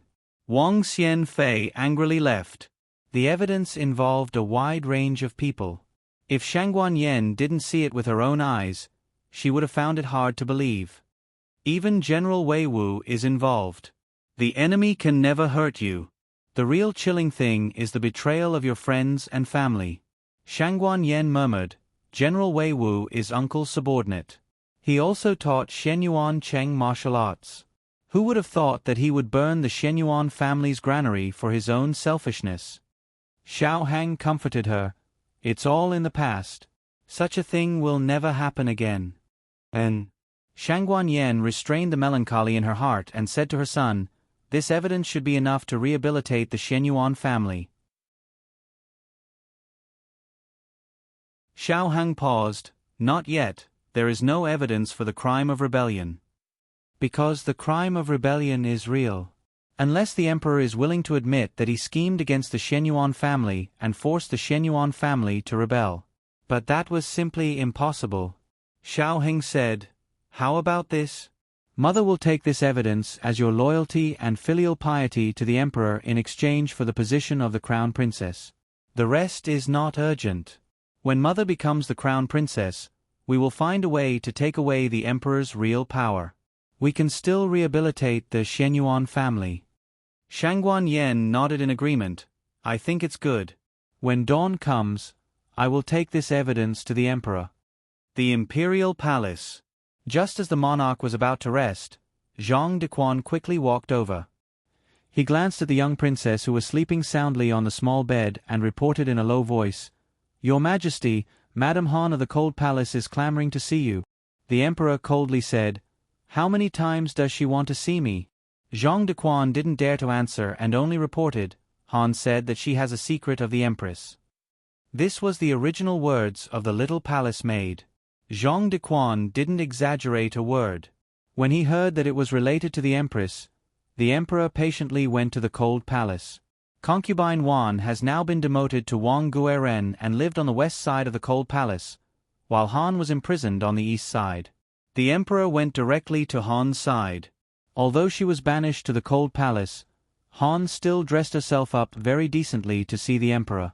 But so what? The Emperor didn't even look at her. She sat on the shabby stone bench and said to the Emperor with a smile, "Your Majesty, this concubine has brewed tea. I don't know if your Majesty is used to the cold palace's tea?" The Emperor frowned and said, "What do you want?" Han gently said, "Your Majesty, you came here just for the secret related to the Empress? Your Majesty didn't ask how this concubine has been living these days in the cold palace? Your Majesty is really cruel. Only when a man loves a woman will he take pity on her weakness. And when a person has no feelings for her, she can only moan without illness."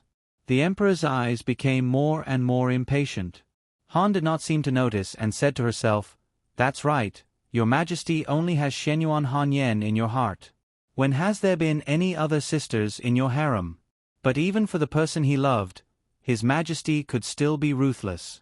"Your Majesty's heart only has yourself." The Emperor impatiently said, "If you have nothing to say, we will leave." Han poured herself a cup of tea. Before the Empress died, she did tell this concubine her true feelings. She said that she regretted marrying Your Majesty. If possible, she begged me to think of a way to not bury her in the imperial mausoleum with Your Majesty. She did not want to meet Your Majesty on the road to the Yellow Springs. The Emperor's heart fiercely trembled. He knew that Shenyuan Hanyen hated him, but he didn't expect her to hate him to this extent. Han sneered, "Does Your Majesty's heart hurt? Or is it that Your Majesty does not want to believe what this concubine said?" "That's right.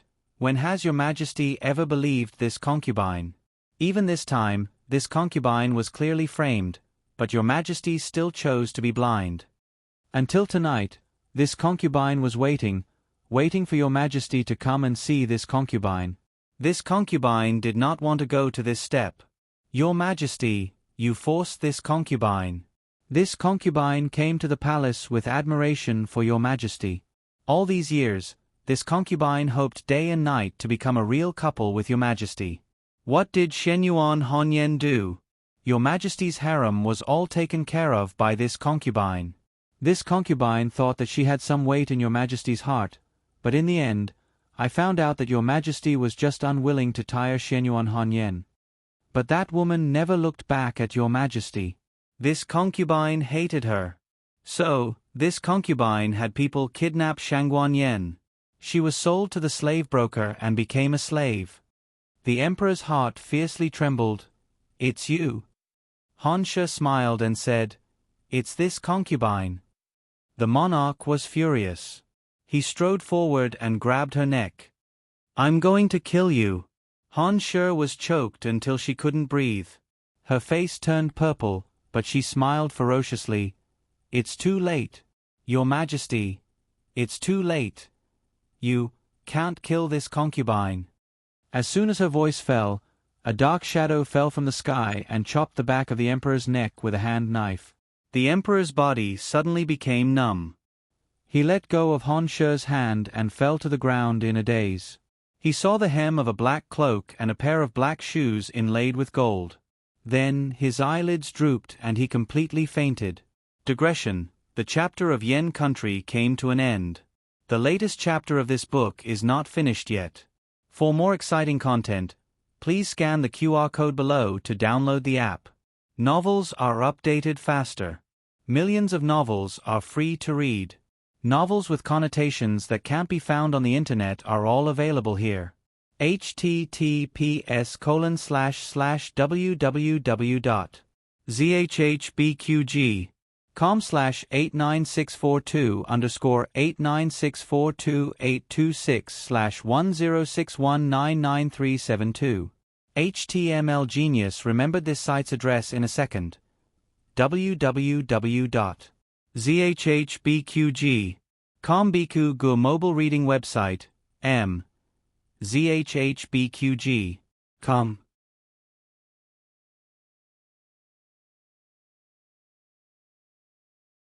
Chapter 801. The latest chapter of this book is not finished yet. For more exciting content, please scan the QR code below to download the app. Novels are updated faster. Millions of novels are free to read.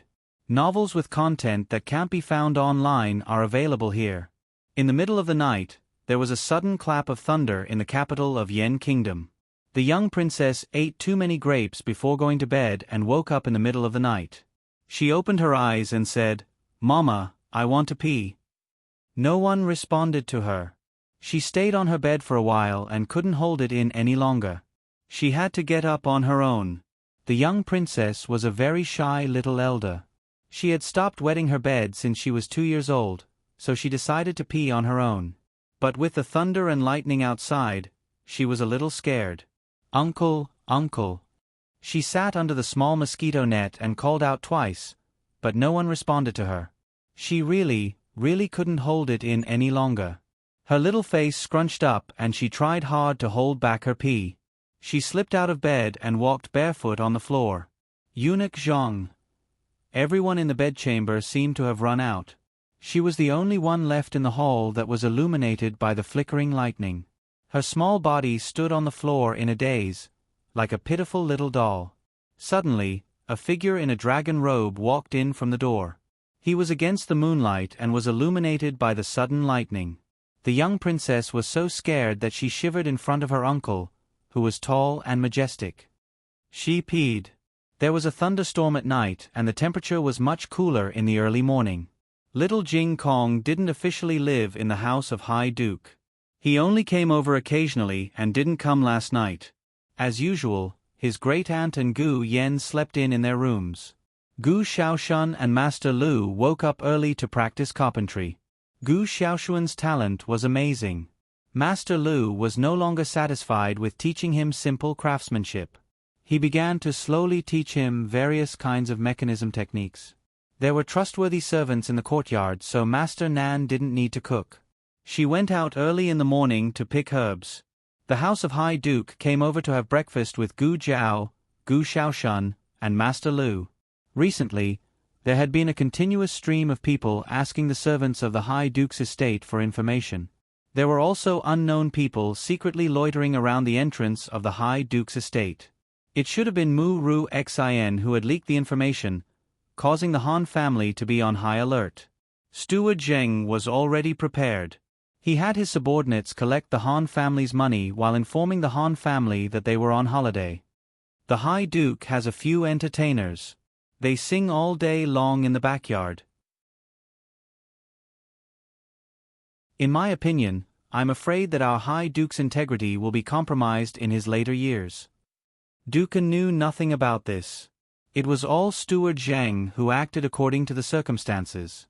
Anyway, Dukan had said that it was fine as long as they could fool the Han family. As for how to fool them, that was up to him. After breakfast, Dukan sent Gu Jiao to the door as usual. Of course, it was still Gu Jiao pushing his wheelchair. After Gu Jiao moved into the public house, he increased the intensity of his rehabilitation. The flexibility of his arms and body had greatly improved. In the past, he could only lift his wrist, but now he could lift his entire arm slightly. His legs also had some strength. Although he couldn't stand, he could sway slightly when he was sitting or lying down. In addition, his vocal cords could finally make a sound. Although it was only one syllable, it was already a huge improvement. The father and daughter came to the door. Gu Jiao grabbed the reins on Black Wind King's back and said to Dukan, "Godfather, I'm going to the military camp." Dukan, "Ah, okay. Take care on the way." Gu Jiao flipped onto the horse and was about to gallop away when she saw a battered figure stumbling over. The guards of the Duke Dinggua's mansion hurriedly stood in front of Gu Jiao and Dukan vigilantly. It's me." The man was so tired that he lost his voice. He fell to the ground and gasped for breath. Eunuch Zhang. Gu Jiao saw his appearance clearly. She hurriedly flipped off the horse and came to him. She squatted down and asked him, "How did you end up like this?" Zhang Dequan's hair was disheveled and his clothes were messy. He even lost one of his shoes. He didn't have much strength left. He grabbed Gu Jiao's wrist with a strong will. "Lord Xiao, quickly tell the third princess and His Highness Zhang's son. Something happened to His Majesty. Last night, the king went to the cold palace to see imperial concubine Han. It was related to Empress Xuanyuan's secret, so Zhang Dequan didn't dare to listen. He tactfully waited outside the courtyard. He didn't know what the two talked about. He just felt that the king had been in there for too long. Based on his understanding of the king didn't have any feelings for imperial concubine Han. He should have come out after asking what was going on. He muttered in his heart and peeked inside weakly. It was this one glance that saved his old life. He saw a black-robed man descend from the sky and knock out the king with one palm. He wasn't the kind of person who would run away when his master died. However, knowing that he wasn't a match for the king and still rushing to die with him, that wasn't loyalty, but illness. He broke into a run. Perhaps the heavens didn't want him to die. There happened to be an imperial expert patrolling nearby. The imperial expert sensed the fluctuation of the expert's inner energy and used his light body technique to go to the cold palace to investigate. The two sides were probably entangled, which gave him the chance to escape. He originally planned to escape to the king's bedchamber to dispatch experts, but he was shocked to find that all the experts in the palace had been killed. He boldly guessed that when the king went to the cold palace to see imperial concubine Han, someone sneaked in and killed them. After killing them, that person went to the cold palace to report to imperial concubine Han and knocked out the king. He had never been lucky in his life, but tonight, he had brushed shoulders with the king of hell twice. He understood that the palace was no longer safe, so he escaped the palace in the middle of the night. He didn't go to the state preceptor hall because he was worried that if imperial concubine Han found out that he wasn't there, she would definitely guess that he went to the state preceptor hall to find the third princess and the imperial grandson. He also remembered that Lord Xiao had moved to the High Duke's public house, so he decided to come over and try his luck. After saying that, he fainted. Steward Zheng was dumbfounded. "Hey, Eunuch Zhang, you should explain clearly what happened to His Majesty." Gu Jiao was silent. It couldn't be what she was thinking, right? Steward Zheng asked Gu Jiao, "Young master, what should we do with him?" Gu Jiao took his pulse and said, "He's fine, he's just tired and fainted. Carry him into the residence first. I'll go to the state preceptor hall." "Ah," Nguagong said. Gu Jiao turned to look at Nguagong. Nguagong wrote on the armrest, "It's better for me to go. You go to the barracks as usual and pretend that you didn't see Eunuch Zhang. If there's anything, I'll get someone to contact you." Gu Jiao thought for a moment. "All right." Steward Zhang hurriedly asked someone to carry the fainted Eunuch Zhang into the residence and repeatedly ordered the guards, "No one is allowed to spread what happened today." "Yes." The guards responded. Nguagong went to the state preceptor hall and secretly brought Xiao Hang onto his carriage. When Xiao Hang arrived at Feng courtyard of Nguagong's residence, Zhang Dequan had been woken up by Nan Shenyang's acupuncture. Xiao Hang went to the side room to see him. In Gu Qingfeng's room next door sat his great-aunt, the old chancellor, and Gu Changfeng and Gu Yen who were eavesdropping. Nan Shenyang was drying medicine in the courtyard. As she was drying, she approached the window of the side room. Master Lu was making crossbows, and as he did so, he came to the window. The husband and wife looked at each other. Zhang Dequan told them everything that happened last night and didn't forget to add his own thoughts in the end. "I felt that it was inappropriate at the time, but Your Highness Zhang's son must understand His Majesty's temperament. It's about Empress Shenyuan, His Majesty can't not go." This was giving advice after the horse's back. At the time, he didn't expect Han Shenyang to be so bold as to murder the monarch of a country in the palace.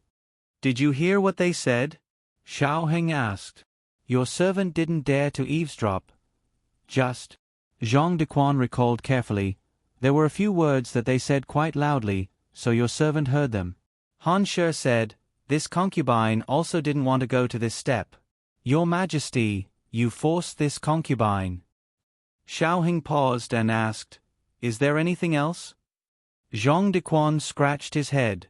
And His Majesty said, it's you? I'm going to kill you. That's it.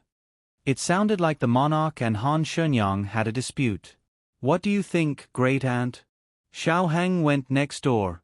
Empress Dowager Zhuang hugged the candied fruit jar and snorted. Love but can't have it, and hate because of jealousy. It was another concubine Jing, but she was even more ruthless. Concubine Jing also loved the previous emperor but couldn't have him.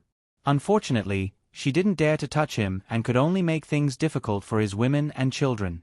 As the saying goes, pick on a soft persimmon. However, she didn't expect Empress Dowager Zhuang to be a cactus.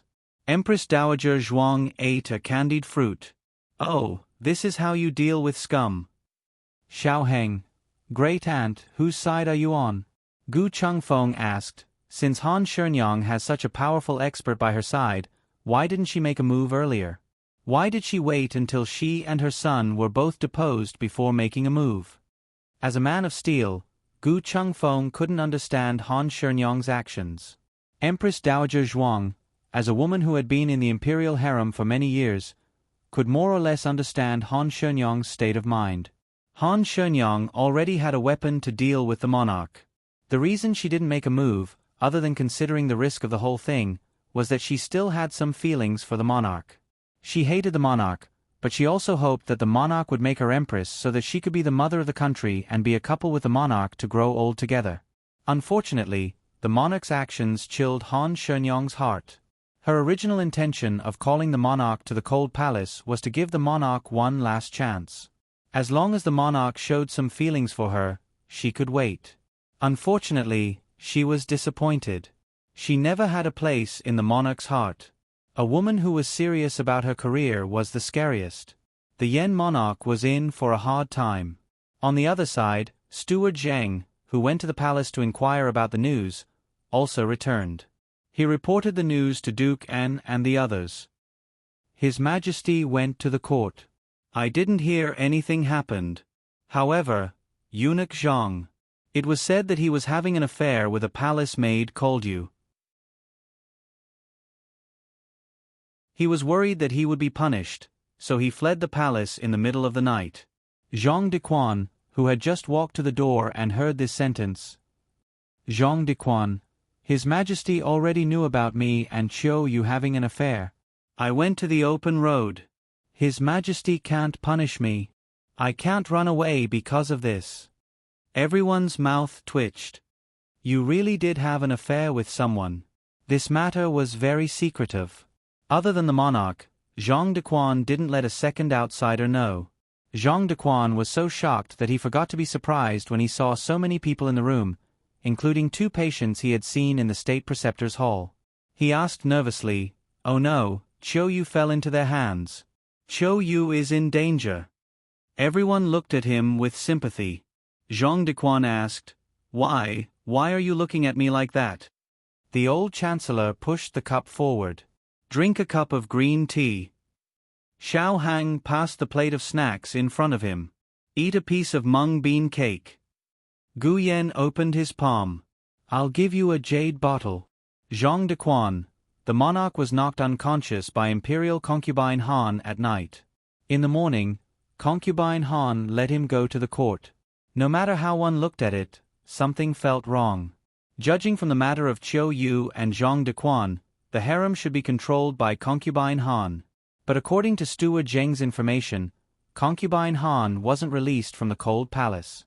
In short, concubine Han used the monarch to do all this. Why would the monarch listen to concubine Han?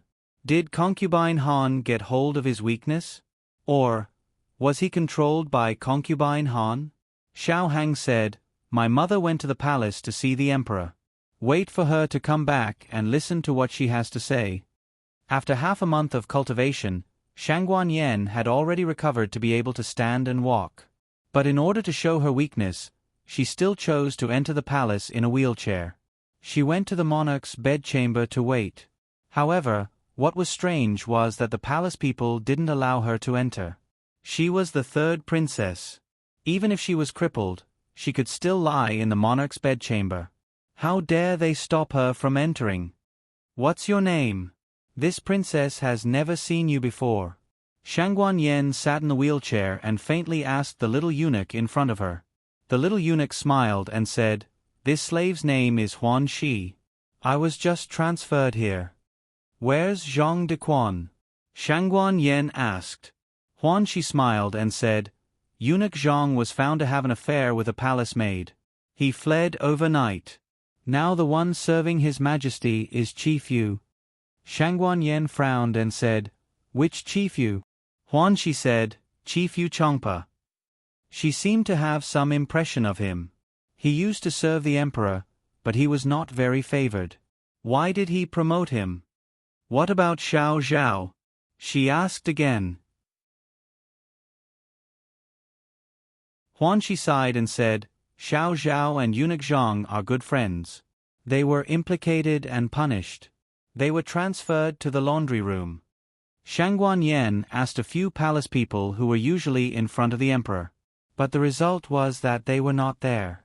The reason was the same as Xiao Zhao's. They were implicated and punished.